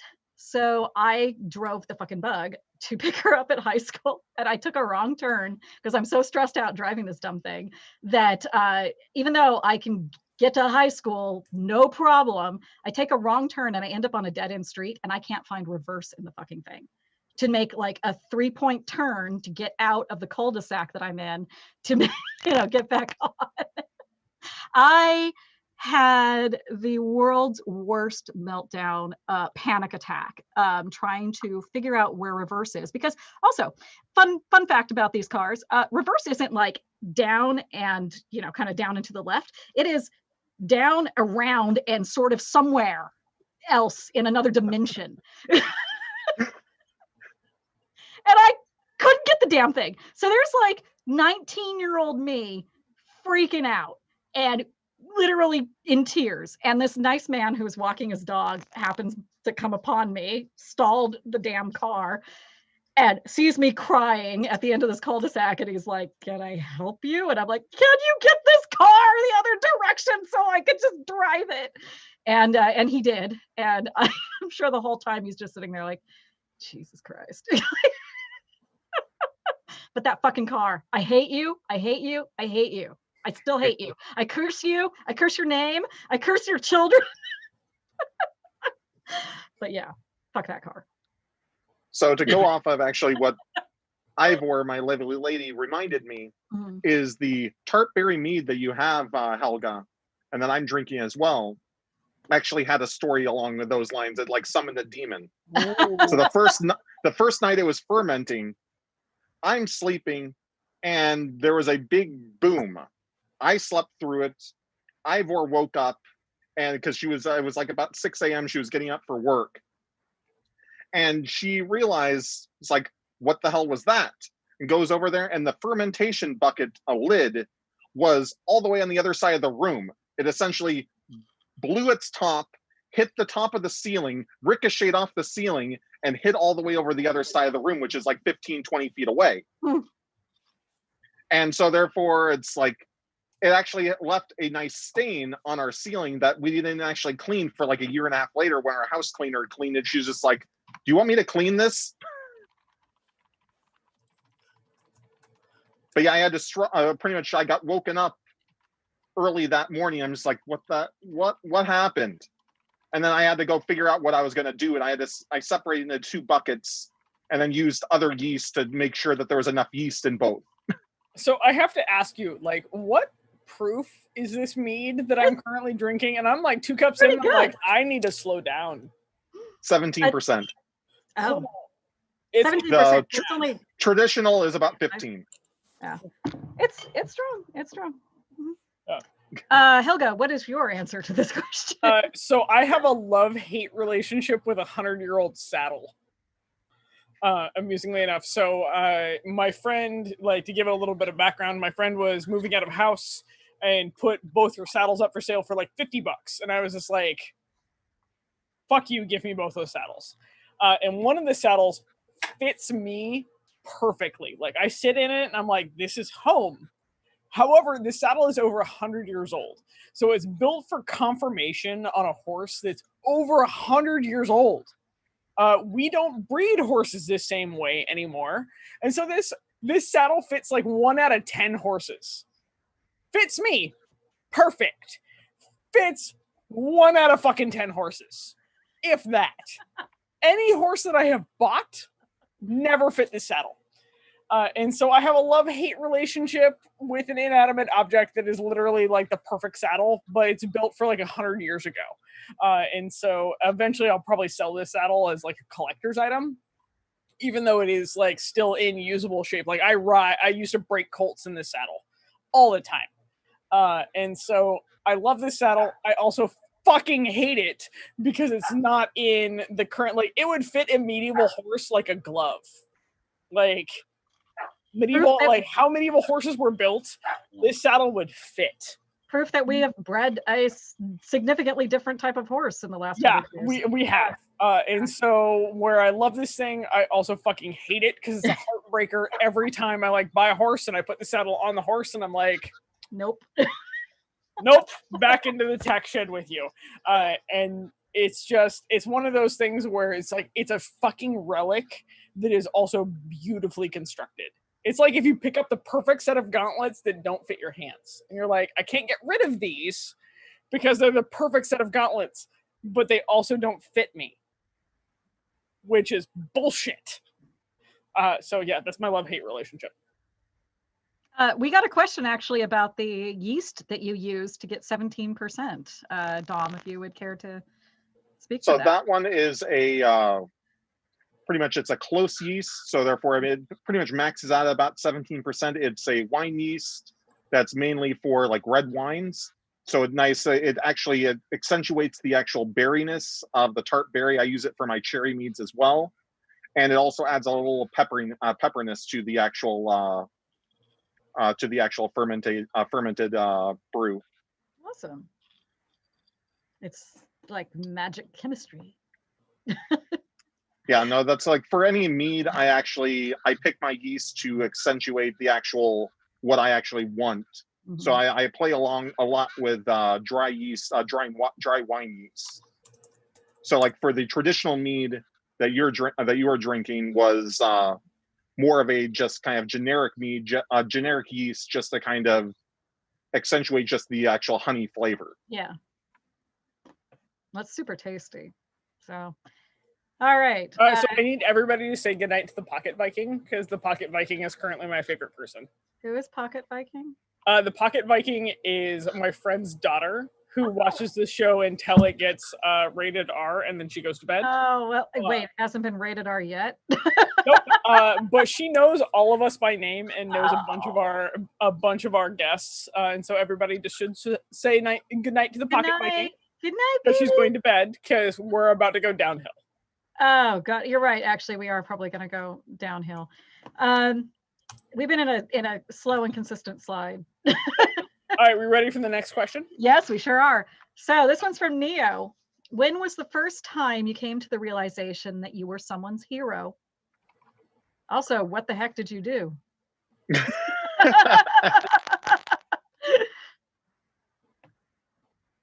So, I mean, I've only been not really brought that up, but it's just the whole thing of embodying everything of art, service, and fighting. I mean, I've heard the whole thing of like, at least I inspire people.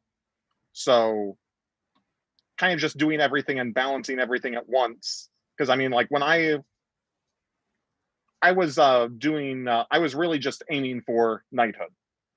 I became a squire in 2013, and I was been like Exchequer for at that point 9 years. So it's like I knew at some point, I mean, if I played my cards right, I would get Pelican at some point, but I wasn't really aiming for Pelican. And I never really aimed for Laurel. I just did art because I enjoyed it and I brought other people joy. Especially with my beer, I just did it just to pretty much hospitality. So the whole thing of like when I was offered Laurel and Pelican at the same time, because I mean, it's like the coronation that happened is I was actually doing a book review for a baron for one of our baronies right before that. And I was told is like I had to do this book review because our current Kingdom Exchequer had to be in court. He was told he had to be in court. It's like, okay, well, I'll do this. I get done with the book review. I walk into court, talking with him. It's like telling him what happened, handing him like the laptop and the bag for that. And then it's like, okay, well, he hasn't been called in. I was like, he must be going to be called into court. And then they all call in the Pelicans. It's like, oh, okay, here's the time. He's going to be offered Pelican. Great.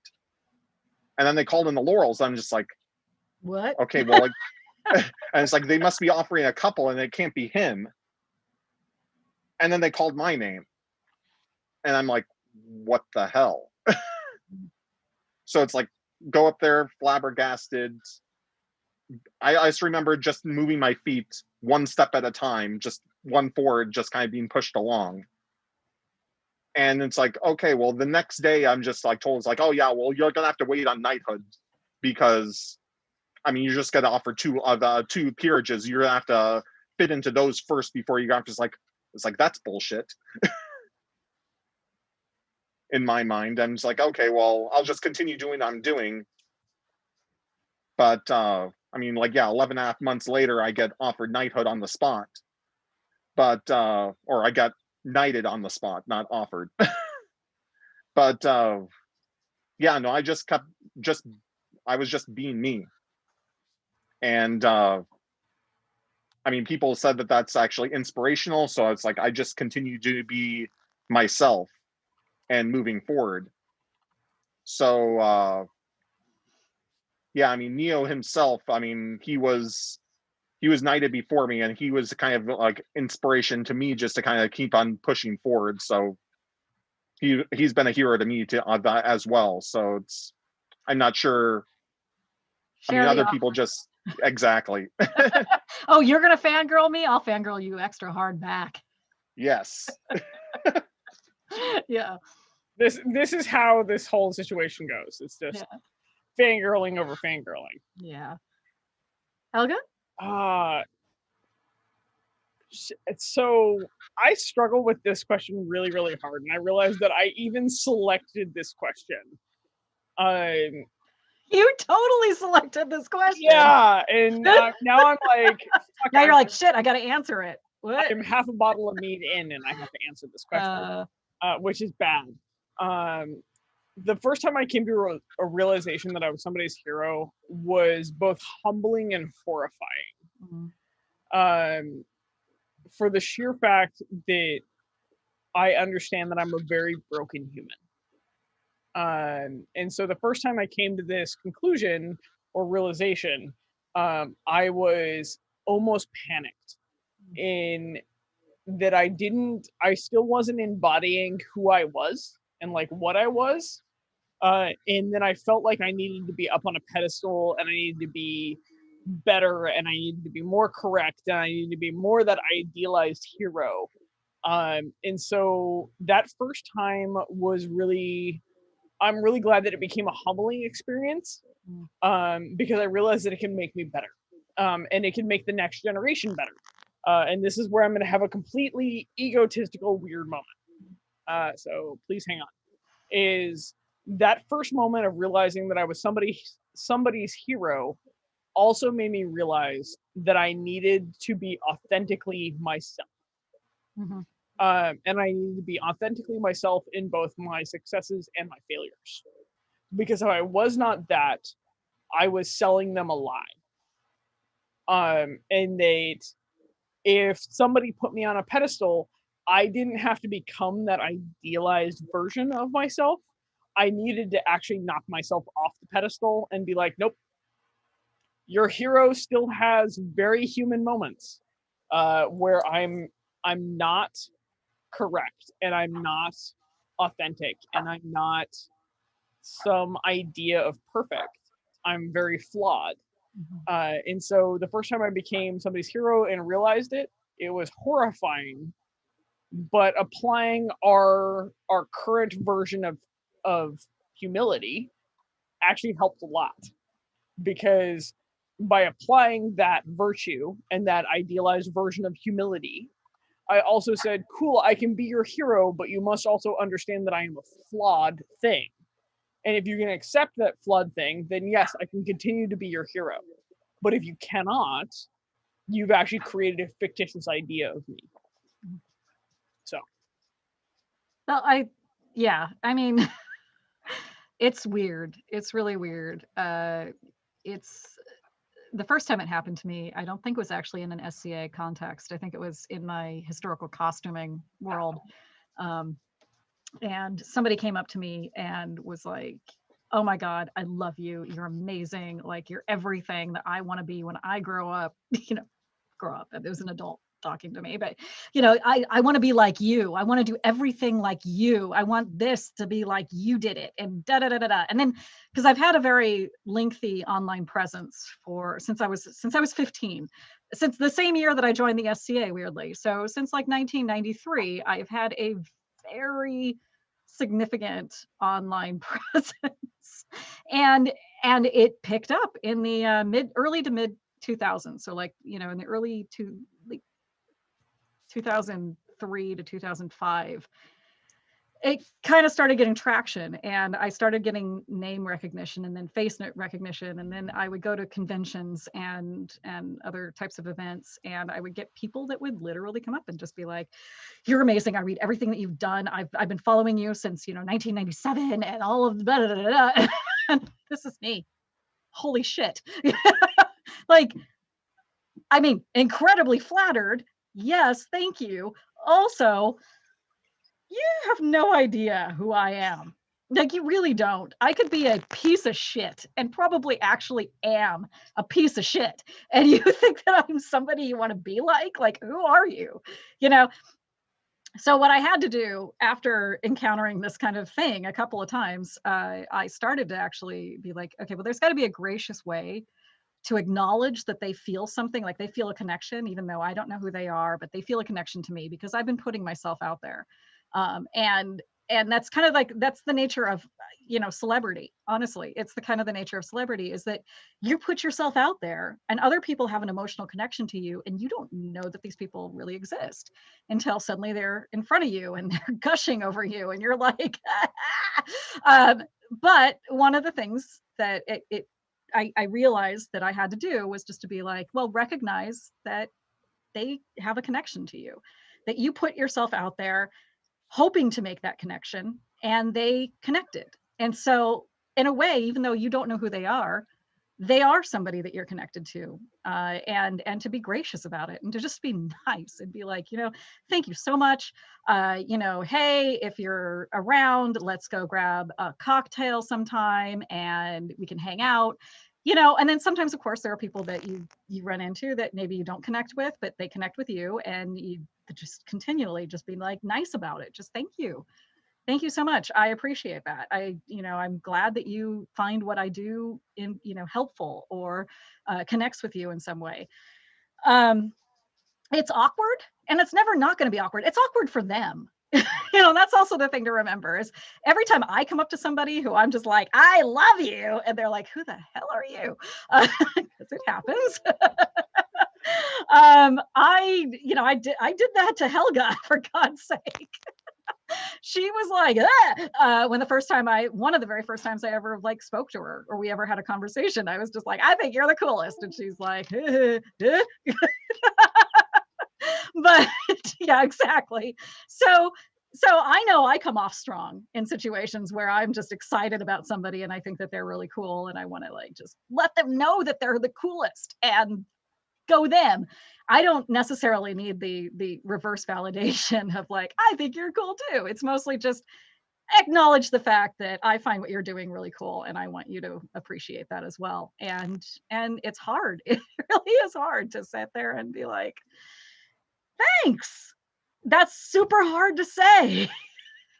So yeah, I feel like I'm sliding now into the tipsy portion, tipsy Tulia portion of the show, where I'm rambling a lot. I would just like to note that Dom has destroyed both of us with the bottles of mead that I know. delivered. Yes.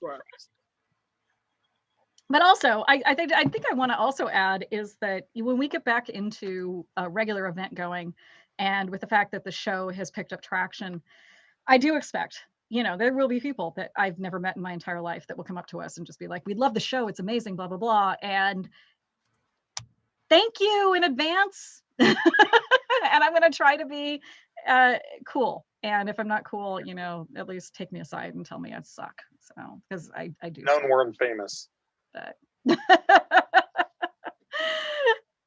anyways. Yeah.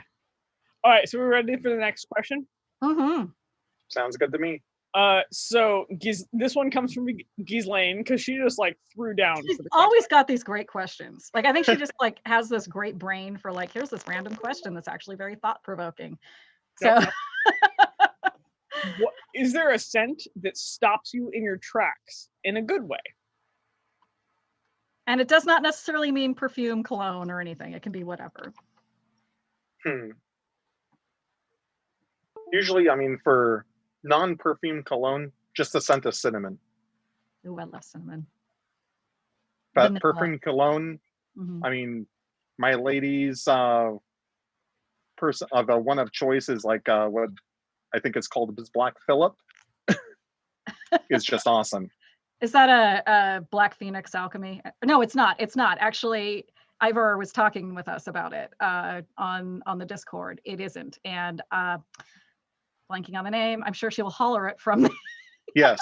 I'm sure she would. Yeah, but yeah, I was intrigued. I was like, oh. But cinnamon, I mean, Yeah. the whole thing of like, I'm a big Dune fan and Mhm. spice. It essentially just stops me because the spice must flow. Yes. I think mine's pretty weird, actually, but the smell of diesel. I love the smell of diesel, and I have a really not diesel cologne, not a brand, no, like the actual type of fuel. Petrol, yeah. So I did an internship in London in 2005. The summer of 2005, I was in London. It was a really kind of seminal experience for me developmentally, and I one of the things that I will always associate that was the smell of diesel walking around London, because they have far more diesel vehicles than we do here in California. And so every now and then I'll catch a whiff of it as I'm out for my morning walk, and I'll catch a whiff and I'm just like back there in London, and just the feel of that type of like wonderment, honestly. It's this feel of wonderment. It just brings it right back. And so, yeah, I think that's one of those things that will stop me in my track immediately. Another thing is wood smoke, which I like to call the aphrodisiac of the SCA. The scent of wood smoke on like your partner when they've been out kind of like, cooking over a fire or just tending the fire pit. Yeah, that shit is like crack. Yeah. Olfactory crack. Yeah. So for me, the scent that stops me in my tracks, and this is where I'm gonna be just, I'm tipsy enough to be honest. So I was a butcher for years, and the smell of fresh blood stops me in my tracks. So it's like a work smell for me. Is it a good way or a bad way? What was that? A good way or a bad way? Not in a bad way at all. Just kind of in a. We'll go hardcore in a good way. So, but that iron smell. So there's a difference between old blood and new blood. But new blood smells like almost like when you rub a copper penny too hard. It's got that iron scent. There's this iron and copper smell that will stop me in my tracks no matter what I'm doing, and like I have to go locate it. And so it's not even like a sexual smell or anything else like that, but it's a smell that like if I pick it up, I'm like, who's killing something right now? And so that's a smell that is like ingrained to my bones. So somebody else mentioned, Yana actually mentioned, she said, my scent is machine shop coolant and machine oil. And actually, funnily enough, so randomly is mine, but it's an even older scent memory. And it was when I was a little kid. I participated in a summer program in Old Sacramento that was called, I think it was called like Old Sacramento Kids or something like that. Yeah. But what it was all about so for those who don't know, Old Sacramento is a kind of a preserved gold rush era part of downtown Sacramento. And there was a history program there at the History Museum right next door to the Train Museum, which is a fabulous museum. If you're into museums, go to SAC, go to the Train Museum. It is fucking killer. But so I drove a train, actually. You did? Yeah, you drove the train. Did you get in the locomotive? That locomotive is so cool. So yeah. I've gotten to drive a train more than once. But that was the first place where like just basics. Yeah. So, but they used to do this, and maybe they still do. I don't know. But this was like 30 years ago, 35 years ago. They would have this summer program for school age children, usually elementary school age children. I think the first year I did it, I was 8, and I did it from 8 to 12 every single summer. And one of the things is that we would go around to all the different sites in Old Sacramento, and we would, learn about each site, and then we would actually conduct tours. It was sort of a junior docent program kind of a thing. But that scent memory of machine oil is absolutely tied into that, because we had the train yards that were right there. And so going into the train yards and being around the people that were actually still keeping the trains, running, especially the old timey steam trains and stuff like that. Super just takes me back to being like 8 years old immediately. But yeah, history's fun. That's how I got sucked into history. All right, so next question. I totally just want to note that Baby Ninja was like fucking with my face with his little mouse cursor. Was he? What? So it's a bonus question, actually. So we're an hour and a half into the show. Yeah. Like, this is just absolutely rocked. Dom, I want to say thank you so much. Yeah, thank you so much, Tom. This has been a fabulous evening. Thank you for having me. So are we ready for the heavy hitting question? It's so heavy hitting. I don't even know how we're all going to cope. So this one's from Hans. Boxers, briefs, boy or girl, bikini, thong, or none of the above for you and for your partner. Me personally, boxers. Mm-hmm. For my partner, thong. Mm. Helga? I'm going to go with thong and thong. Thong and yes. I would like to note that Hansa's butt is like two turtles wrestling for dominance. Like, that is just a beautiful sight no matter what it is in. Like, be it leather pants, be it boxers, be it briefs. Like, I have in fact grabbed your husband's ass on more than one occasion. Dude, he's got an ass that He's got an ass. Like, no lie. Like, occasionally, like if we're in an argument, I just have to remember that ass saves you. Mm. I've been tempted. Saving roll. Yeah, saving roll, butt cheeks. But like two turtles wrestling for dominance. It is just as good out of leather pants as it is in leather pants. Just everybody should remember that. And so I'm really gonna have to go thong and thong. What about leather hot pants? Everyone loves those. Hardcore. So both Hans and I mountain bike ride, and I would like to note that I am built as peasantry. So I keep. She's got good birth and hips. Like, I get a calorie and my body is like, you get 1 calorie? No, that's 3 calories.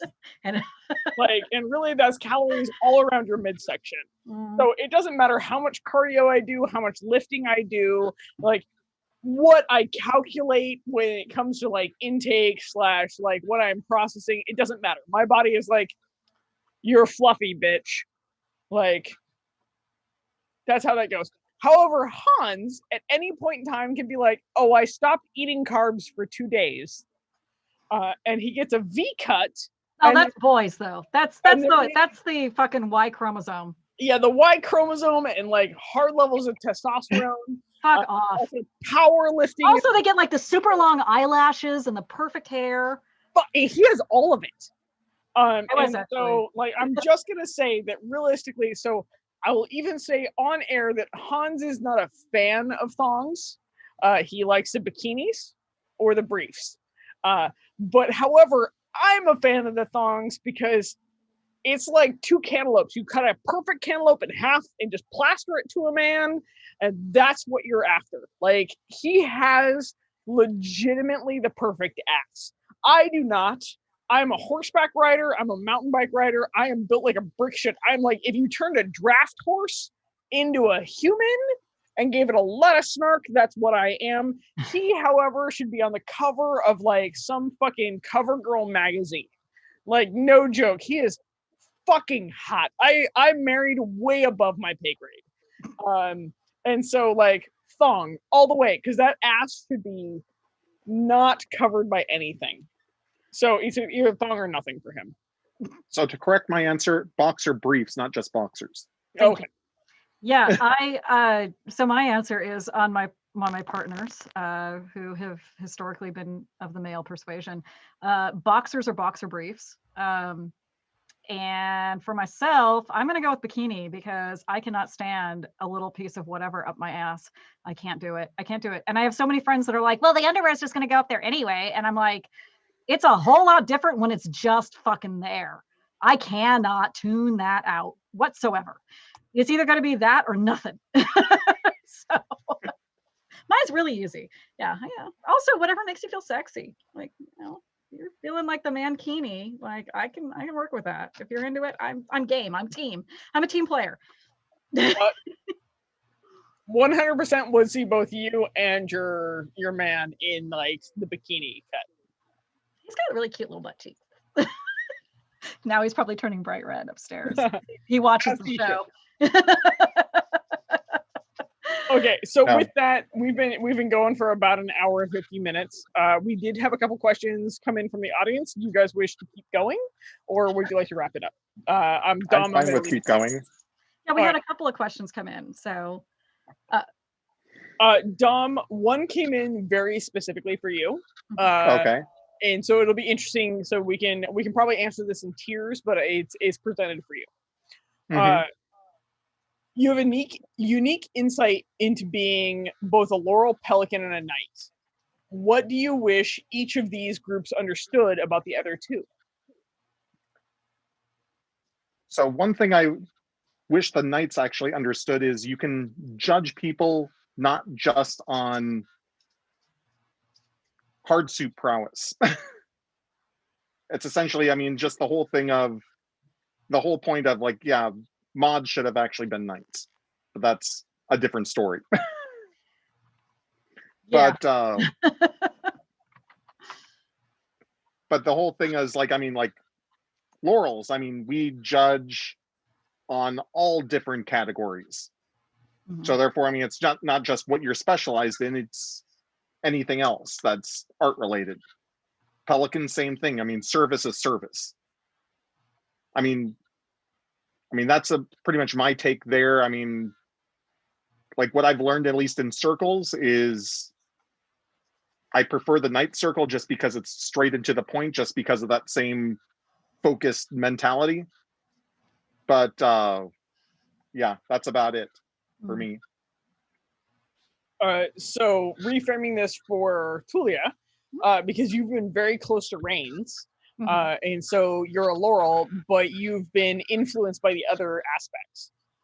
So what do you wish the other aspects would take on? Because you're a peer, and so how would you wish that some of the Laurel aspects would be applied to other peers? Well, I kind of want to echo what Dom said, is that the Laurels have to judge based on a wide range of criteria that we may or may not be experts in. And we do rely kind of like on the one person in council who is the subject matter expert about 12th century who's-he what's-its. So we're going to take what Mistress so-and-so has to say as authority about this person who's the only other person in the kingdom doing 12th century who's-he what's-its. And we have to take that kind of at face value because Mistress so-and-so has done the homework on this, and she is saying that this candidate is knowledgeable above and beyond, what we would expect as a, kind of a baseline for a Laurel. And on top of that, though, we do also weigh really heavily on their PLQs, and that is a term, of course, that is incredibly loaded, but it is how you interact with people in the SCA. How do you teach? How do you share your knowledge? How do you treat people who you may have no idea who they are? Do you treat them with courtesy, or do you just like blow them off and, you know, who the fuck are you? You know, like all of these factors are weighed and discussed, and Laurel councils can be tedious as fuck because of that. But at the end of the day, I feel like we come out of it hopefully with a candidate that would represent the order well.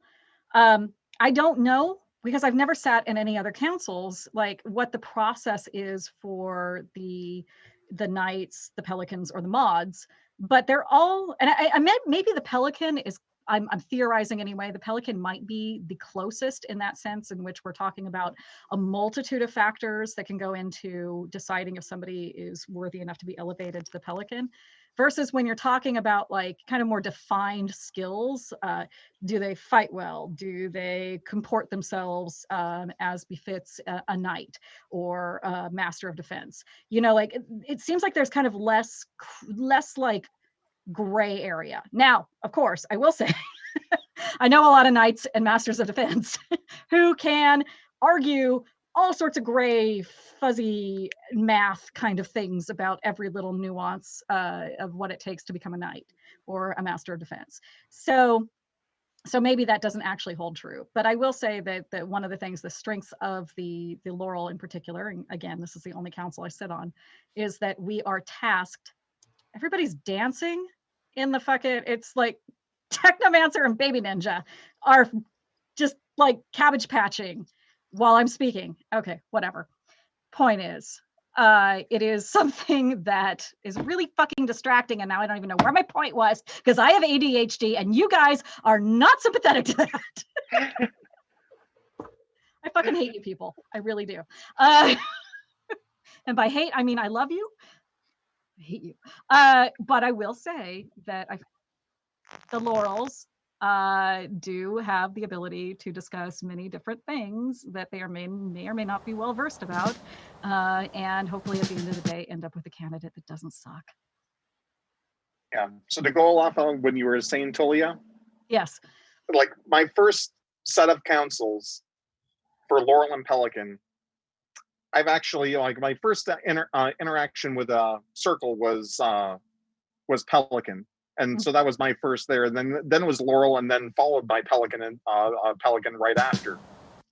And I describe Pelicans as we like hearing the sound of our own voice. Laurels, I mean, we like had the same amount of time. We went through twice as many candidates as we did in Pelicans.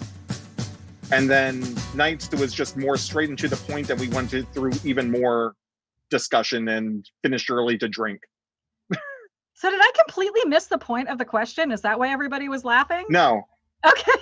No, I think they're all laughing at me because I am hammered. Okay. Yes. Because I'm just like, I don't know what I was saying. And suddenly everybody's like, ah! And I'm like, oh, Jesus. And I don't even know what I'm talking about anymore. So with this question on my end, having reigned, drink. You too, bitch. I understand that Dom's mead has absolutely destroyed me this evening. Is so the difference between all the peerages is what I wish they understood about the other two is what they're facing in obstacles. So the Laurels face the obstacle of trying to beat this very large umbrella of masterworks. What the Pelicans face are the narrower umbrella, but the more like it's more social of does this person communicate well? So where the Laurels deal with like this very large, you're a master in this huge broad band, and we must judge you on this broad band of do you fit all these things. The Pelicans deal with that same broad band, but for service. And so it falls into the communication. The Knights and the Mods, I feel, are the narrowest band of like, do you fight good? Are you a peer? And so I think that as the other things that I wish that all the other peerages understood is that there are multiple factors that are taken into account, is where the both mod and the chivalry are the most narrow bands. Like, can we judge this person on their fighting? Cool, great, yes, check the box, they meet the fighting criteria. Now do they meet the peerage criteria? The Pelicans are the next level of, do they meet a peer as a service person, which is a broader band, and then the Laurels have the hardest job actually out of all of them, which I think is the reason why the Laurels are the most divided, and in some cases almost the most toxic, because they don't have this conversation often enough, is that they're looking at the broadest band, which means they have to have the best communication. You really think the Laurels are the most toxic? I do actually think the Laurels are the most toxic. Okay. This is the reason why, and it's not meant to like shit on the Laurels or anything else like that, is in the Laurels, you are required to have a higher level of communication, of understanding, than in any of the other peerages, both as a peer and a candidate, which puts the most pressure on those people, because the Laurels is this broad umbrella of, do you do arts? Do you do arts as a level of a peer? Versus as you narrow down into like a Pelican, do you do service as a level of a peer? So do you autocrat? Do you take care of your crown? Do you serve the kingdom? Do you serve the society? And then knights are the simplest, and mods are the simplest. Do you either hit somebody or poke somebody at the level of a peer? And so those criteria are narrowed down. And so I actually think the Laurel is the hardest job because it's the most broad. And so thus that requires difference between hard and toxic, though. I take exception to the toxic because so honestly, the Pels. We got to talk. I agree on that. I agree on that. And so my experience with the Pels have been the least toxic. Really? Okay. Out of all the peerages, they have been the least toxic. And it may be the fact that I'm only gonna drink to this, you guys can drink to me. When I am a royal, Dom, do you even have anything left in your cup? I just finished. Okay. Is that I feel that when there's good leadership or strong leadership that has that like CEO project manager, the Pels are actually the easiest to manage, because you can be like, wait, I'm sorry, whoa. Why are we actually not having this candidate elevated? However, and the Pels become the silent the quickest. Yeah. Versus the Laurels would come up with reasons. So my experience, at least in Atenveldt, is the Pelicans hold on to, like, we've had to explain of like, was this thing that happened in the last 2 years multiple times? They're holding this candidate against of what they've done in the past, but it's like, okay, well, we have to have the 2-year rule.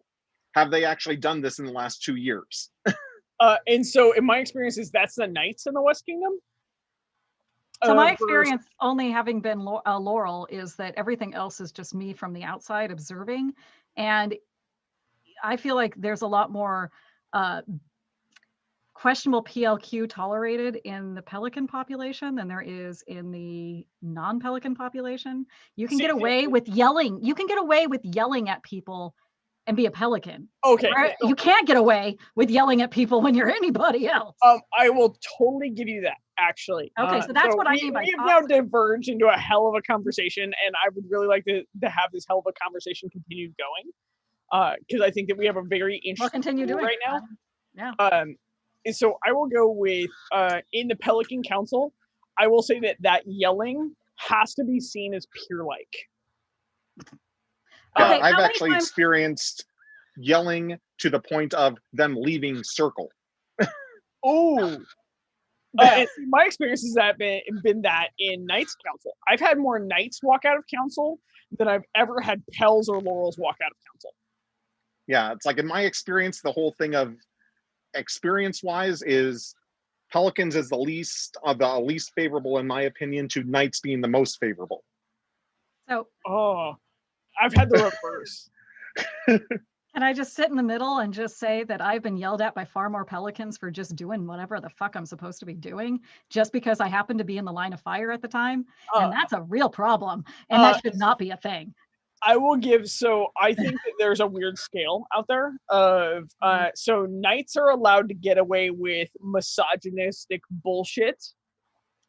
And I'm just going to be very fucking bluntly honest with that, is Knights are allowed to get with the weird, like, cis male misogynistic bullshit, and we're allowed to get away with that.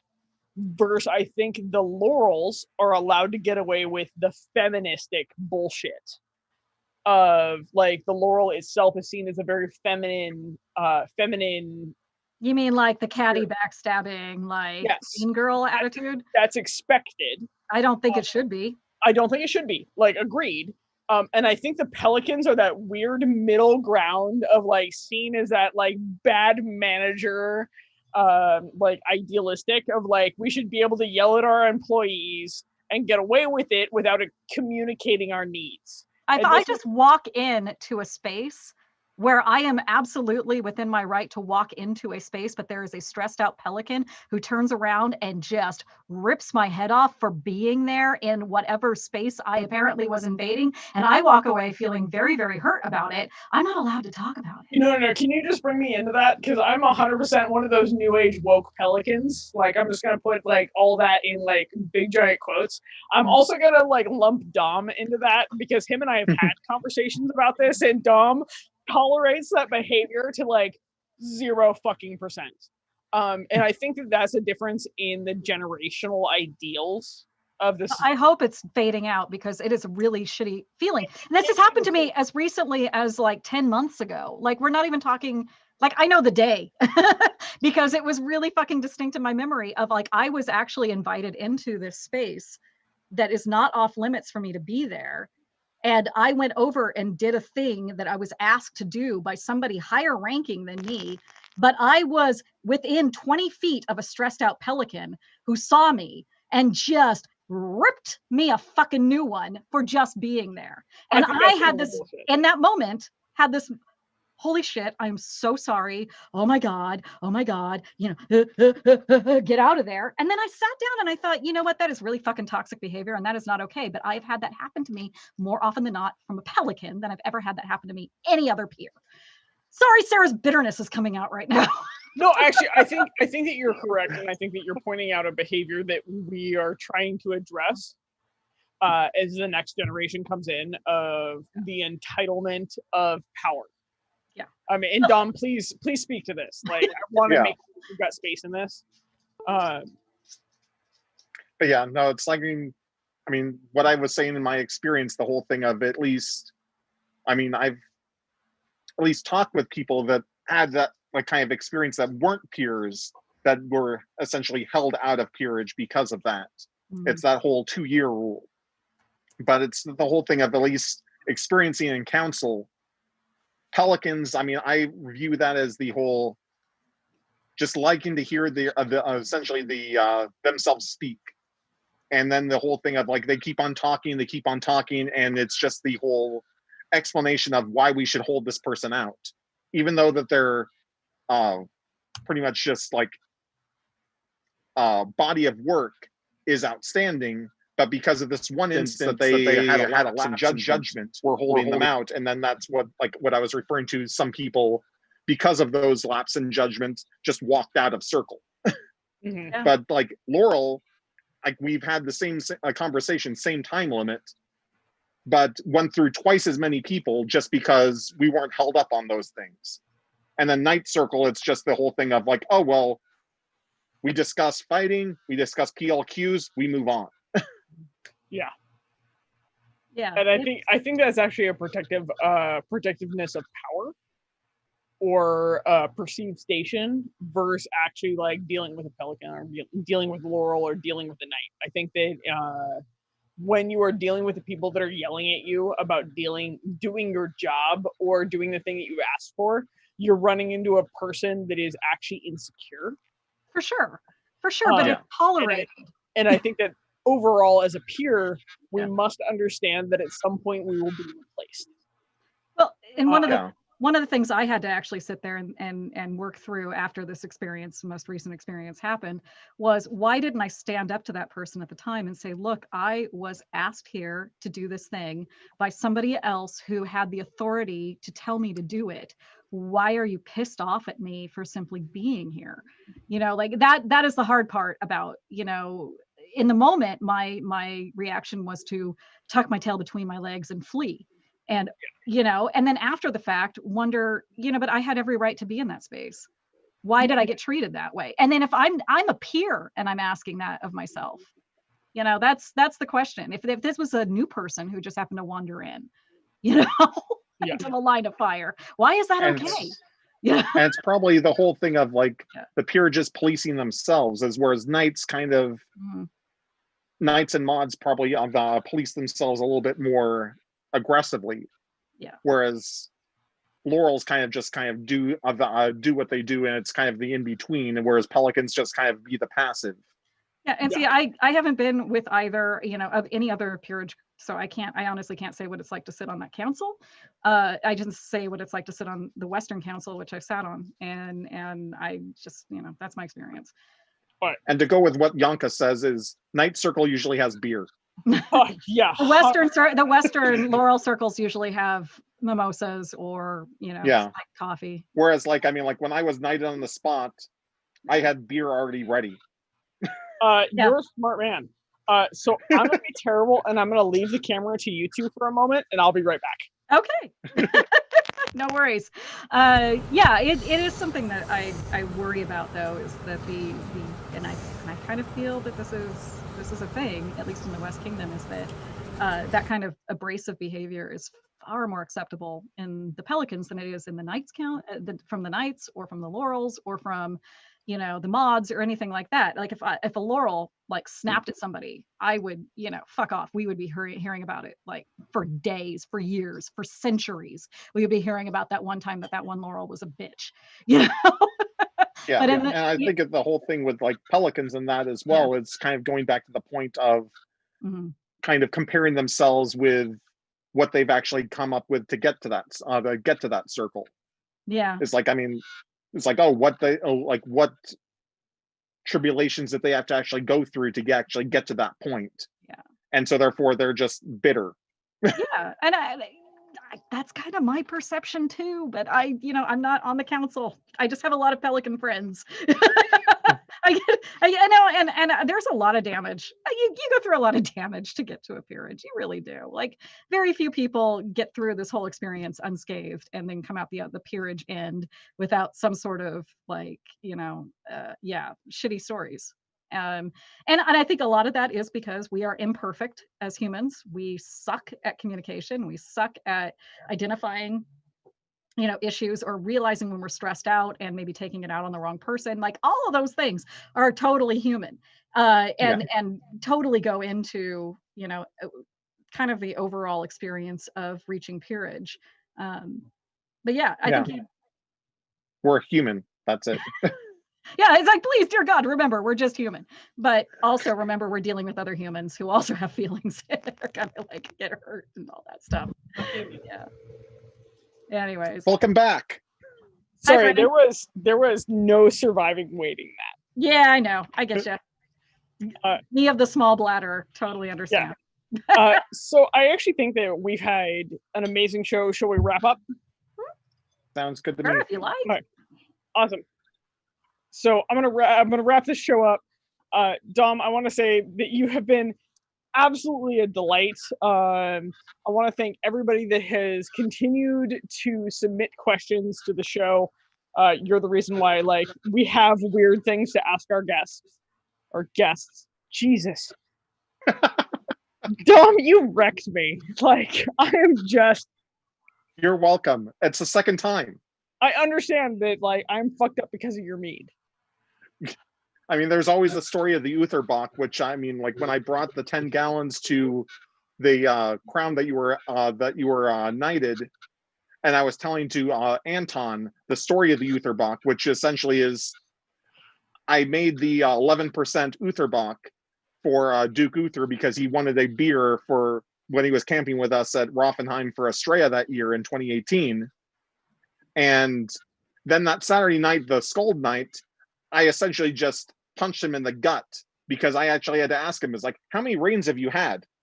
He's like, many. No, how many rains have you had? No, a lot. No, how many? A 10. lot. Well, this beer goes to 11. And that just essentially just punched him in the gut. So then a month later, he went clean during that 72-person crown. Yeah. And Arthur. but I was telling the story to Anton during during that June crown 2018 because I told him I would not brew this beer again until he won another crown, and he won it March 2018. So I was telling it to Anton, which was in the finals with him that crown, and halfway through the conversation, Anton just started saying "fuck you, fuck you, fuck you, fuck you, fuck you." He kept on repeating that because he just realizes, like, you're the reason why I didn't win crown. Fuck you. Yeah. I just want to note that if Dom offers you something to drink, just drink it. Yeah, drink it. Like, just try it out, unless you're gluten-free, and then you just tell him, like, hey, I can't do glutens. And then he will hand you something else that will fuck you up just as much, if not worse. And so points to Dom for his ability to fuck up everybody in the SCA. Good job. So wrapping the show up, I just want to say, seriously, Dom, thank you so much for coming on. I have absolutely enjoyed how one question has rolled to another, and all gone back to, like, seriously, just have fucking fun, people. And so do you have any shout outs you would like to do? Any shows that you would like to point out? Like, anything else you'd like to put out to the audience? So shout out for tomorrow. Tomorrow is the Atenveldt Heraldry and Bardic Symposium. So that's open to any kingdom to attend. There's a bunch of Bardic and Heraldry classes to be had. So a lot of fun to be had there. And then in general, pretty much to my one of my friends that since I work for a company that also has a presence in Vancouver, BC, that I go there quite often. A friend of mine, Sir Magnus, runs Dark Horse workshop, and so therefore, I mean, he does a lot of YouTube videos for instructions for doing leather work. He does props. He does just a bunch of cool things. So I don't have any real additions this week. I've been watching a lot of Alton Brown's Quarantine Kitchen. He doesn't need my shout out, but that's really what I've been watching lately on social media. So find some cool cooking shows, and also his last one of the last episodes he's done, he basically completely destroyed a air fryer. So that was super fun. Also, I'm pretty sure his lawyers got after him really hard because he was not subtle or circumspect at all about his feelings about said air fryer. But there's a lot of great stuff going on online right now. Yeah. I like watching everybody unravel mentally. That's fucking brutal. It's true though. Look at us. True. Hardcore truth. So my shout out is going to be to the Mist Virtual Bardic, which is tomorrow at 5 p.m. Thank you to the tech crew who reminded me of this. Yes, I didn't even point out that our tech crew is the only reason we function. Yeah, legitimately. That's how this goes. We're the face of the show. They're the backbone of the show. And so I'm going to check out all the local things that are going on. Many of your kingdoms are doing virtual courts. They're doing virtual, like, interactive things. I will truth button. I will say that I was super skeptical about the virtual SCA. And because I really miss the in-person SCA. And where the virtual SCA is different, it also continues the society. And by giving your support you are like spurring on our royals and our officers and those that are putting their time and energy into these things to continue to do so. And so I will just enthusiastically say, support your virtual events, support the virtual things that your royals, your barons, your principalities are doing, because they're giving you their time just like they would at an event, even though it's a slightly different feel. Do it because it keeps them going. And they're currently our cheerleaders, and our cheerleaders need people shouting back and saying, yes, fucking keep doing this. And so occasionally be the cheerleader for the cheerleader.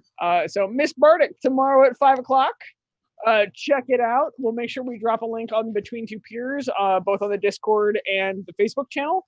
Dom, please remember to send me your link stuff, and we'll drop it into the description of this, and we'll drop it on the Discord channel. And then beyond that, I want to say thank you so much for your continued support. Thank you so much for following and liking us on YouTube, hanging out with us on Discord, or interacting with us on Facebook. You guys are the reason we keep going. So we look forward to next week, and we'll see you soon. We have Sir Eva on next week. Oh, yeah. And that's the pre-Halloween episode. It's going to be the Halloween episode. If you don't think I'm going to goth the fuck up for that. Girl, you don't even know what's going to happen. It's going to be so fucking bad. There will be costumes. Spooky. There must be costumes. I'm just going to say to our fans, send us costume ideas. Send us what you want to see for this episode. Send us the weird Halloween questions. We'll fucking answer it with our amazing guest from Lockhawk. Lockhawk, thank you very much. I was just like, Australia, I'm getting the kingdom name. And we're gonna rock this episode because this is the day before Halloween, and we're all celebrating because fuck it, we're stuck in small boxes with COVID, so it might as well be a throwdown. Exactly. So for Tulia, it should be Elizabethan with being beheaded. That's a good one. That's good. I like Can we that. just like draw the line on you? Yeah, exactly. That's a thought. I have a costume plan, but it's not set in stone. So that's an intriguing idea. Oh, hello. Anyways, guys, thank you so much again, Dom, for joining us. And this has been a great show. And thank you, Helga, for just being my better half 90% of the time. Yes, thank you for having me. It's been a blast. Dom, you've wrecked us. So come hang out with us in Discord afterwards. We do an after show hangout. Yeah. Will do. So we'll see you all soon. Bye. Thank you.